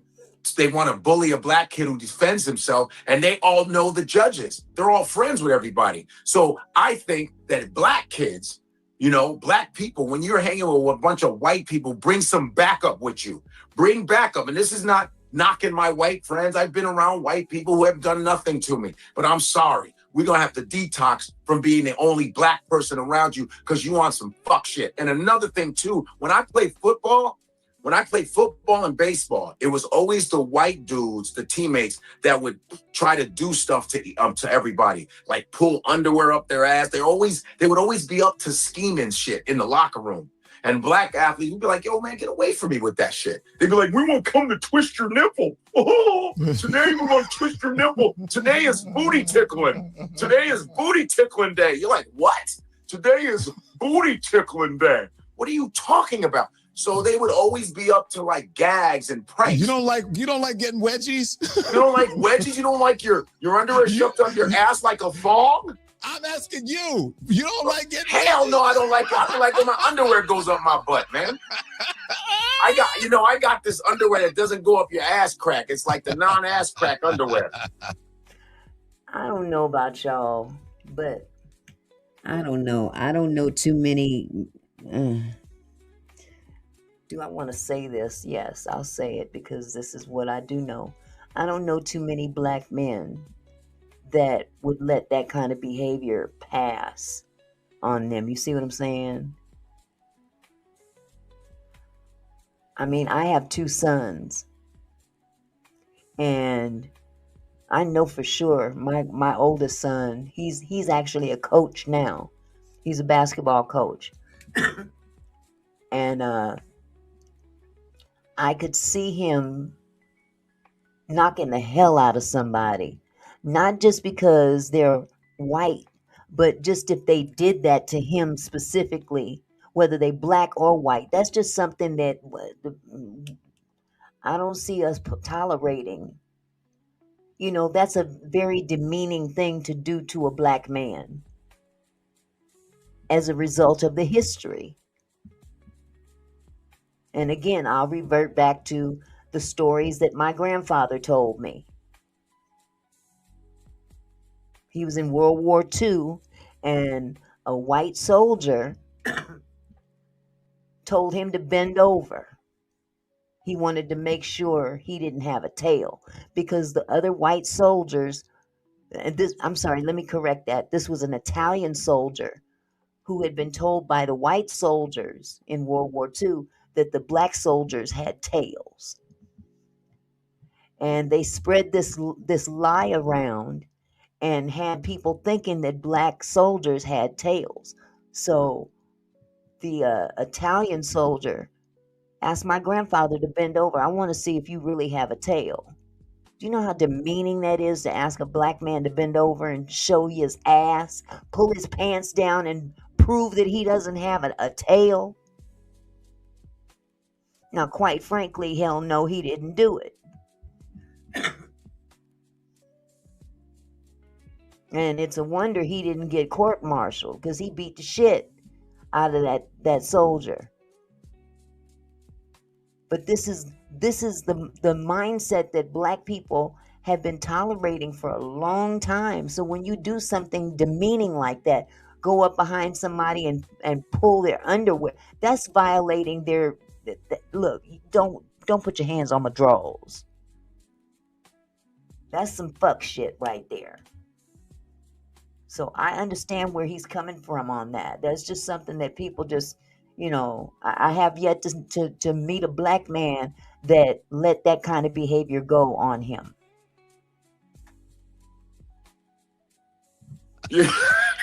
It's called the no acetone underwear, bro. Oh my God. So listen, about the Anti-Lynching Act, you are right. So federally, there was an Anti-Lynching Act that was signed federally in 2022. All right. Okay. But as of now, Mississippi has not enacted or signed a state level Mississippi Anti-Lynching Act. That's scary. That's really scary. When you hear this dude talking about white women, though, it reminded me of something. What did it remind you of? Okay, Andy, roll it. Mr. President, since you've become president, you've been seen and photographed on the arms of white Richard women. Pryor. Watch his face, watch his face, watch his face, watch his face. Quite frankly, sir, you've been courting an awful lot of white women. Will this continue?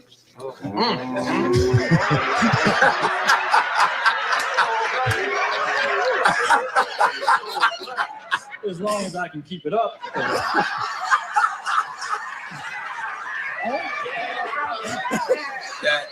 Why you think they call it the White House?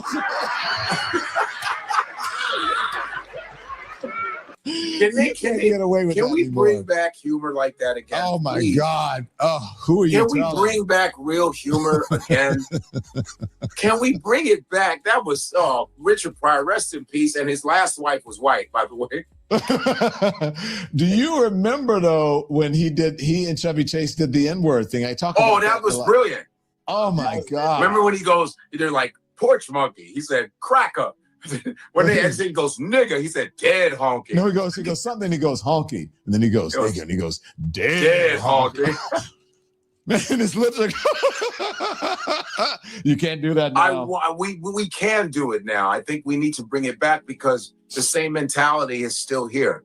It's like what Mary Trump's niece said, slavery never ended, it just evolved. Yeah. So racism never ended, it's just evolved. And it's not really evolved because it's the same old, hey, calling us niggers. It's the same old stuff. I always tell some white people, why don't you update your racism? Why are you using the same old tired ass words? Update it. If you're going to be a racist, at least update your shit. Hey, why don't you go back to Africa?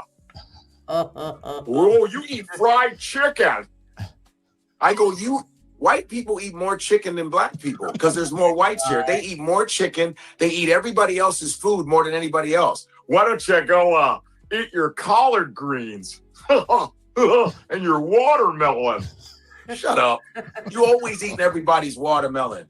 Fuck out of here. You know what I'm saying? It's like, I want that humor. That's why me on stage, I talk about the race thing. I talk about because it hasn't changed. It hasn't changed. And I'm going to keep talking about it. I would love to go on stage one day and go, let's talk about race. Hey, man, it's over. Really? Okay, I'll move on. But unfortunately, there's a group of people that haven't moved on. Everybody else is trying to move on. Well, I know there's a new guy who's Mexican who's trying to be like Chud the Builder. He's like a Chud the Builder, but it hasn't worked. He was short-lived because he got his ass whooped. And he's a Mexican dude calling people the N-word. Let me tell you about Mexican racism. Mexican racism is like transferring community college credits to Harvard. It just doesn't count. We can't accept this. We Mexicans being racist just doesn't count. I go, oh, negrito, pobrecito. It doesn't work. You understand where I'm coming from? So the mentality of hating black people or just hate in general, it's just a little played out. It's played out, but people want to hold on to that shit. A lot of people, especially poor whites, want to hold on to, it's the black people, but it's the elite whites that are keeping you poor, my man. You understand? Yeah, it's the elite whites. Just like Lyndon Baines Johnson said, I just tell the lowest white man that he's better than the highest colored man, and I just pick his pocket at the same time. Yeehaw! I'm going to have these niggers voting Democrat for the next 200 years. But you know what happens when that, oh, my life, I will vote for Donald Trump. And then, oh, my God, I will vote. Dios mío. Presidente número uno, Donald Trump, número uno, Estados Unidos. And then Donald said, hasta la vista. And then, yeah, I'm going to deport you. Get on the ground. That's what Hasta la happened. vista. It's Adios, crazy. amigos. Okay. A word from our sponsors. Stand by. Okay, we done. Can I just tell you something here? Look, Let me see. people More. I don't ask think me all the there's time any more. whether productive choices developed in a Froze. clinical interest. You know, Maybe I not. was trying to get back in there because my my screen froze. And so if you heard me going, hey, I'm frozen. yeah, I I'm said frozen. my screen froze. I know. I could not tell if we were in the commercial or not. Yeah. So listen, you said you were so angry about this. Why were you so angry that you had to like shut it off? I just what's up feel with that? because I feel helpless, man. I don't know. You know, you do your thing on your platform. We try our best. Me, you, DL, everybody, and it just feels helpless, man. I understand how he feels, especially being in the spotlight. And this brother is actually African. Not that that matters, but no matter if he's from Nigeria, from Haiti, Jamaica, he's still looked at as black when it comes down to white supremacy. And that's where it becomes tiresome, because they don't care they don't care what the black came from. They just know you're black. And that's the sad part. It's getting to the point now where it's getting old. It's getting real old, but it just has it's still rearing its ugly head because it still exists, and especially in certain parts of this country. And there's no getting away from it. You may move from one side of the country to the other, but the difference is that the other side of the country has a different way of shielding it or hiding it. It doesn't mean that they're not racist. They just hide it a different way. Now, many places in the South, they don't hide it. They haven't come that far, you know. So it's just, how do you want to deal with it? That's the question. How do you deal with it? How do you feel comfortable dealing with it? I wish I was a superhero, man. I wish I was a superhero who, whenever I heard a racist thing about to happen to somebody, some black child or whatever, I could come in and teleport and stop it right away. That's why I just was like, it was too much for me, and I don't want them to get away with this. If it actually was them, I want them to be, to be taken to jail and locked up. And I just feel helpless because it seems like, people can just do whatever they want to us, man. And I'm sick of that. And Black folks do not deserve any of this. What have Black folks done? I'm not talking about individual people who commit crimes, but Black people as a whole around the world. What have we done to people? All we've done is exist. All Black people in general have done was work to build, to push the country forward. Most of the inventions are Black American made. I mean, from the doorknob to escalator to elevator to refrigeration to ironing board to clothes dryer to the microphones we use now, to the GPS to laser eye surgery. And this is coming from being abused. And that, Black Americans have risen to the top, have created things where whites have stolen all the patents to make themselves look better, and Black people have forgiven and forgiven. And now the fact that you exist, you have to die in the hands of some idiots.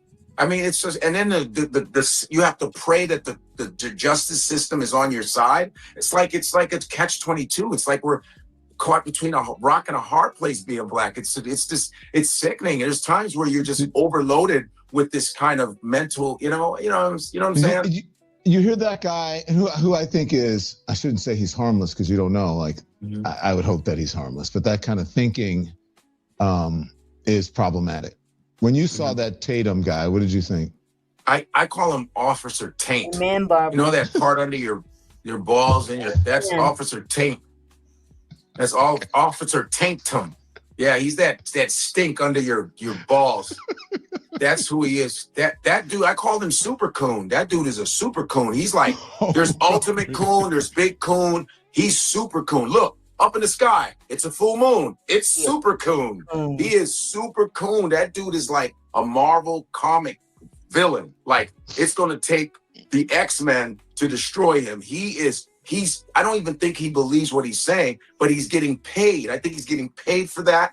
Because there's Candace Owens, there's Stacey Dash. They're like coon, but this dude is like super coon. Like, he's like Galactica coon. If you know your comic books, he's like indestructible Magneto coon. This dude is like, he's like a real idiot. He actually said that Tulsa, what happened in Tulsa was, it was a fight between black people and white people. I said, my man, you're a sick piece of shit, man. And the fact that you had the nerve to say these white people had nothing to do with Nolan's death, what's wrong with you, bro? You went to, and he actually went to Mississippi to prove that people are wrong about this. He's a sick dude, man.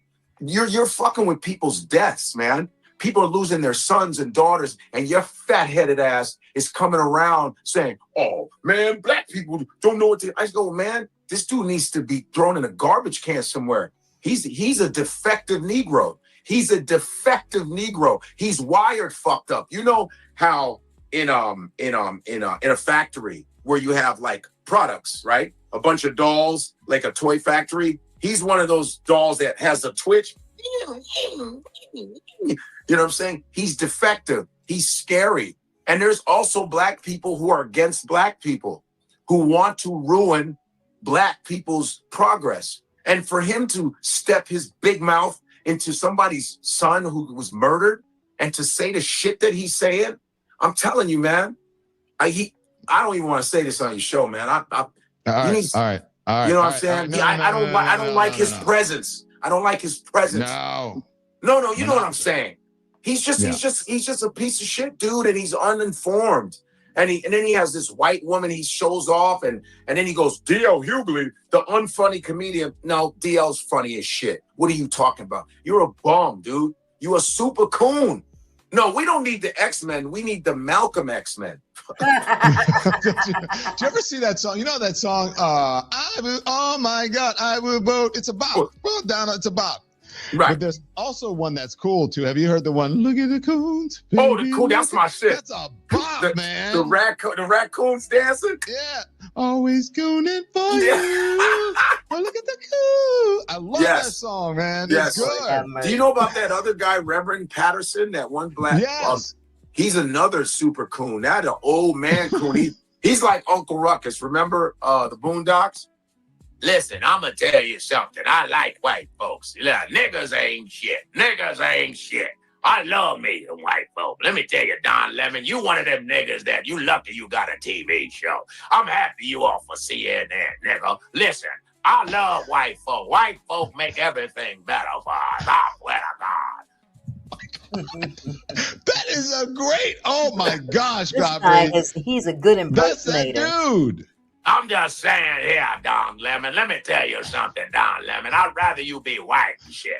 Why don't you get somebody white for your goddamn show? I'm going to tell you something. I'm Patterson. I love me some goddamn white folk. I don't know if you guys ever watched Dave Chappelle back when he had his own show. And he had a character. I can't remember the name of the character, but it was the blind black man who thought he was white. He was the blind, racist black man who thought he was white. He would say some crazy shit. Oh my God. Put a 1 in the chat if you remember that character. The racist blind man who thought he was white and he was black. Now that was crazy. That was real crazy.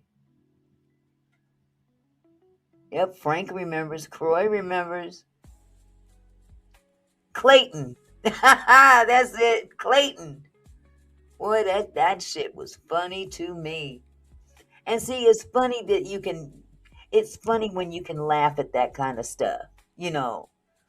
But, you know, to point out the ridiculousness of it all. Clayton Bigsby.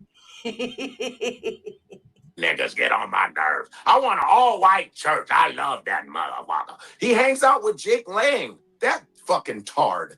He hangs out with Lang. Copper, you are on one today. All right. He's a tard. Fuck him. You need to go to the gym. Get your muscles on. Guess where I'm going? I'm going to the barbershop first. You know, our barbershop. Oh, are you serious? You're going out, dude? But Youssef is in Morocco, but I'm going to use Lo. Lo is another great barber. Okay, so let me tell you, Youssef, did he have you with that Moroccan argan oil or whatever it was? You remember that? Oh, man, I'll be like, get that shit out of here. Oh, hey, he had me. Yeah, man. Haircut. Yo, my haircut is bad. Youssef at Diamond Fades is the real deal, bro. He's the real deal. He's the real deal. You left and then you finally came back. Thank you. Well, they moved. Oh, but they moved into a better place. Yeah, I know. But what is it, at 38th Street? It's 39th Street. 39th between 8th and 9th Avenue. It's called Diamond Fades with the EZ. And you should go see Mike, see Youssef, see Lo, see Shadow. Yeah. They're all great. They've been doing. Don't take for granted. It's working, because there was a time where when the economy was down, when it was COVID, nobody was really working. I was still working, so I will never take work for granted. I love that I can travel to different countries and different cities and get paid for it. And you know, it's a blessing. So. You know? Same. I never complain. I'm just like, what are you doing? I'm working too hard. I'm working so hard. But I'm not complaining. Not complaining. It's our freedom. Complaining. And we're making ground, man. And you are kicking ass, bro. Jesus Christ. Thank you. Come on, man. Do you remember when we first started this channel? You were like one of my first regulars. You were like, what is he doing? No, but you remember when you asked me, how do you think I'm going to do? I said, Don, you get to curse and not get fired. And I said, fuck you. He's a fool. Bye, Godfrey. Go see in Portland. Yeah, Portland, Helium Comedy Club in Portland. Okay, all right. I'm not gonna make his show unless he come up here. But for the most part, you know, we all as a people, we go through our own individual idiosyncrasies and stuff like that. But this is just something that we can't just let it sit on the shelf and let it work itself out. So as long as this problem is here, I'm gonna speak on it, and I welcome anybody that wants to come to my platform and say what's on their mind as well. And we can agree to disagree on some things as long as you're respectful. Now, these people that come in here, I've had some racist ass people come in here and say some of the most nastiest, disrespectful shit. And that's when I have to come out of my ass and go off on them. So I just forewarn everybody, if you've never been here before, I try to be fair to everybody, but there will be times when these idiots come in here and say some real disrespectful, derogatory shit. At that point in time, I will come out of my own self and lay into them. So I'm just letting y'all know in advance, charge it to my head, not my heart. I don't mean this to attack any one person or I'm sorry, any group of people. I attack the individual that's being disrespectful. So with that said, I'm going to go ahead and wrap up this live. I've been doing this almost 3 hours tonight. And I thank each and every one of you that came and hung with me and contributed to the live. Hey, Q Rock, how you doing? I appreciate all that have, interacted. If you haven't already hit the like button, please do so as you go out to put us in the algorithm so we can continue to carry on this this discussion because it's necessary. Now, Arthur, are you being disrespectful? Luckily, it's toward the end of the live, okay? If you're meaning that this was a snooze fest, then I'm sorry I put you to sleep. Because you're free to go home and go to bed if you like. You late at work, Q-Rock? Okay, sweetheart. Well, you guys, I encourage you to have a wonderful evening. Lady Letitia, are you still there, sweetie? Yes, I'm here. Oh, okay. I wasn't sure if you fell asleep or not. No. I appreciate you coming by. Thanks for having me, sweetheart. Yeah. Anytime. Okay, and same here. All right, you guys. Well, have a wonderful evening. God bless you. Until next time. Good night. Oh.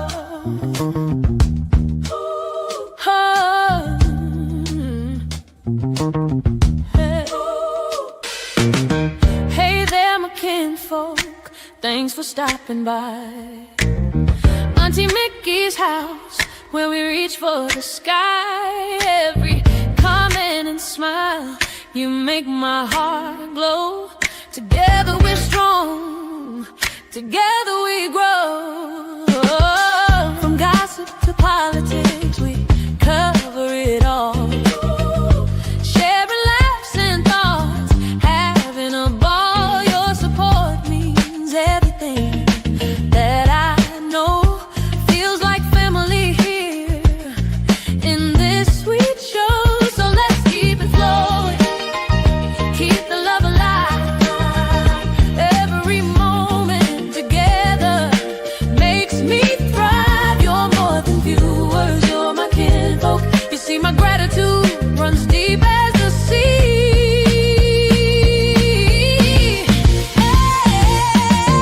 Thank you for being here, for sharing your time with each comment, with each rhyme. You're my kinfolk, my family, my crew. So much love to all of you. Turn up the camera, let's make it bright. Your support lifts me up, takes flight. No matter where you're from, near or far, you're our shining star. Just who you are. Stay tuned, stay strong, and keep the love inside. Auntie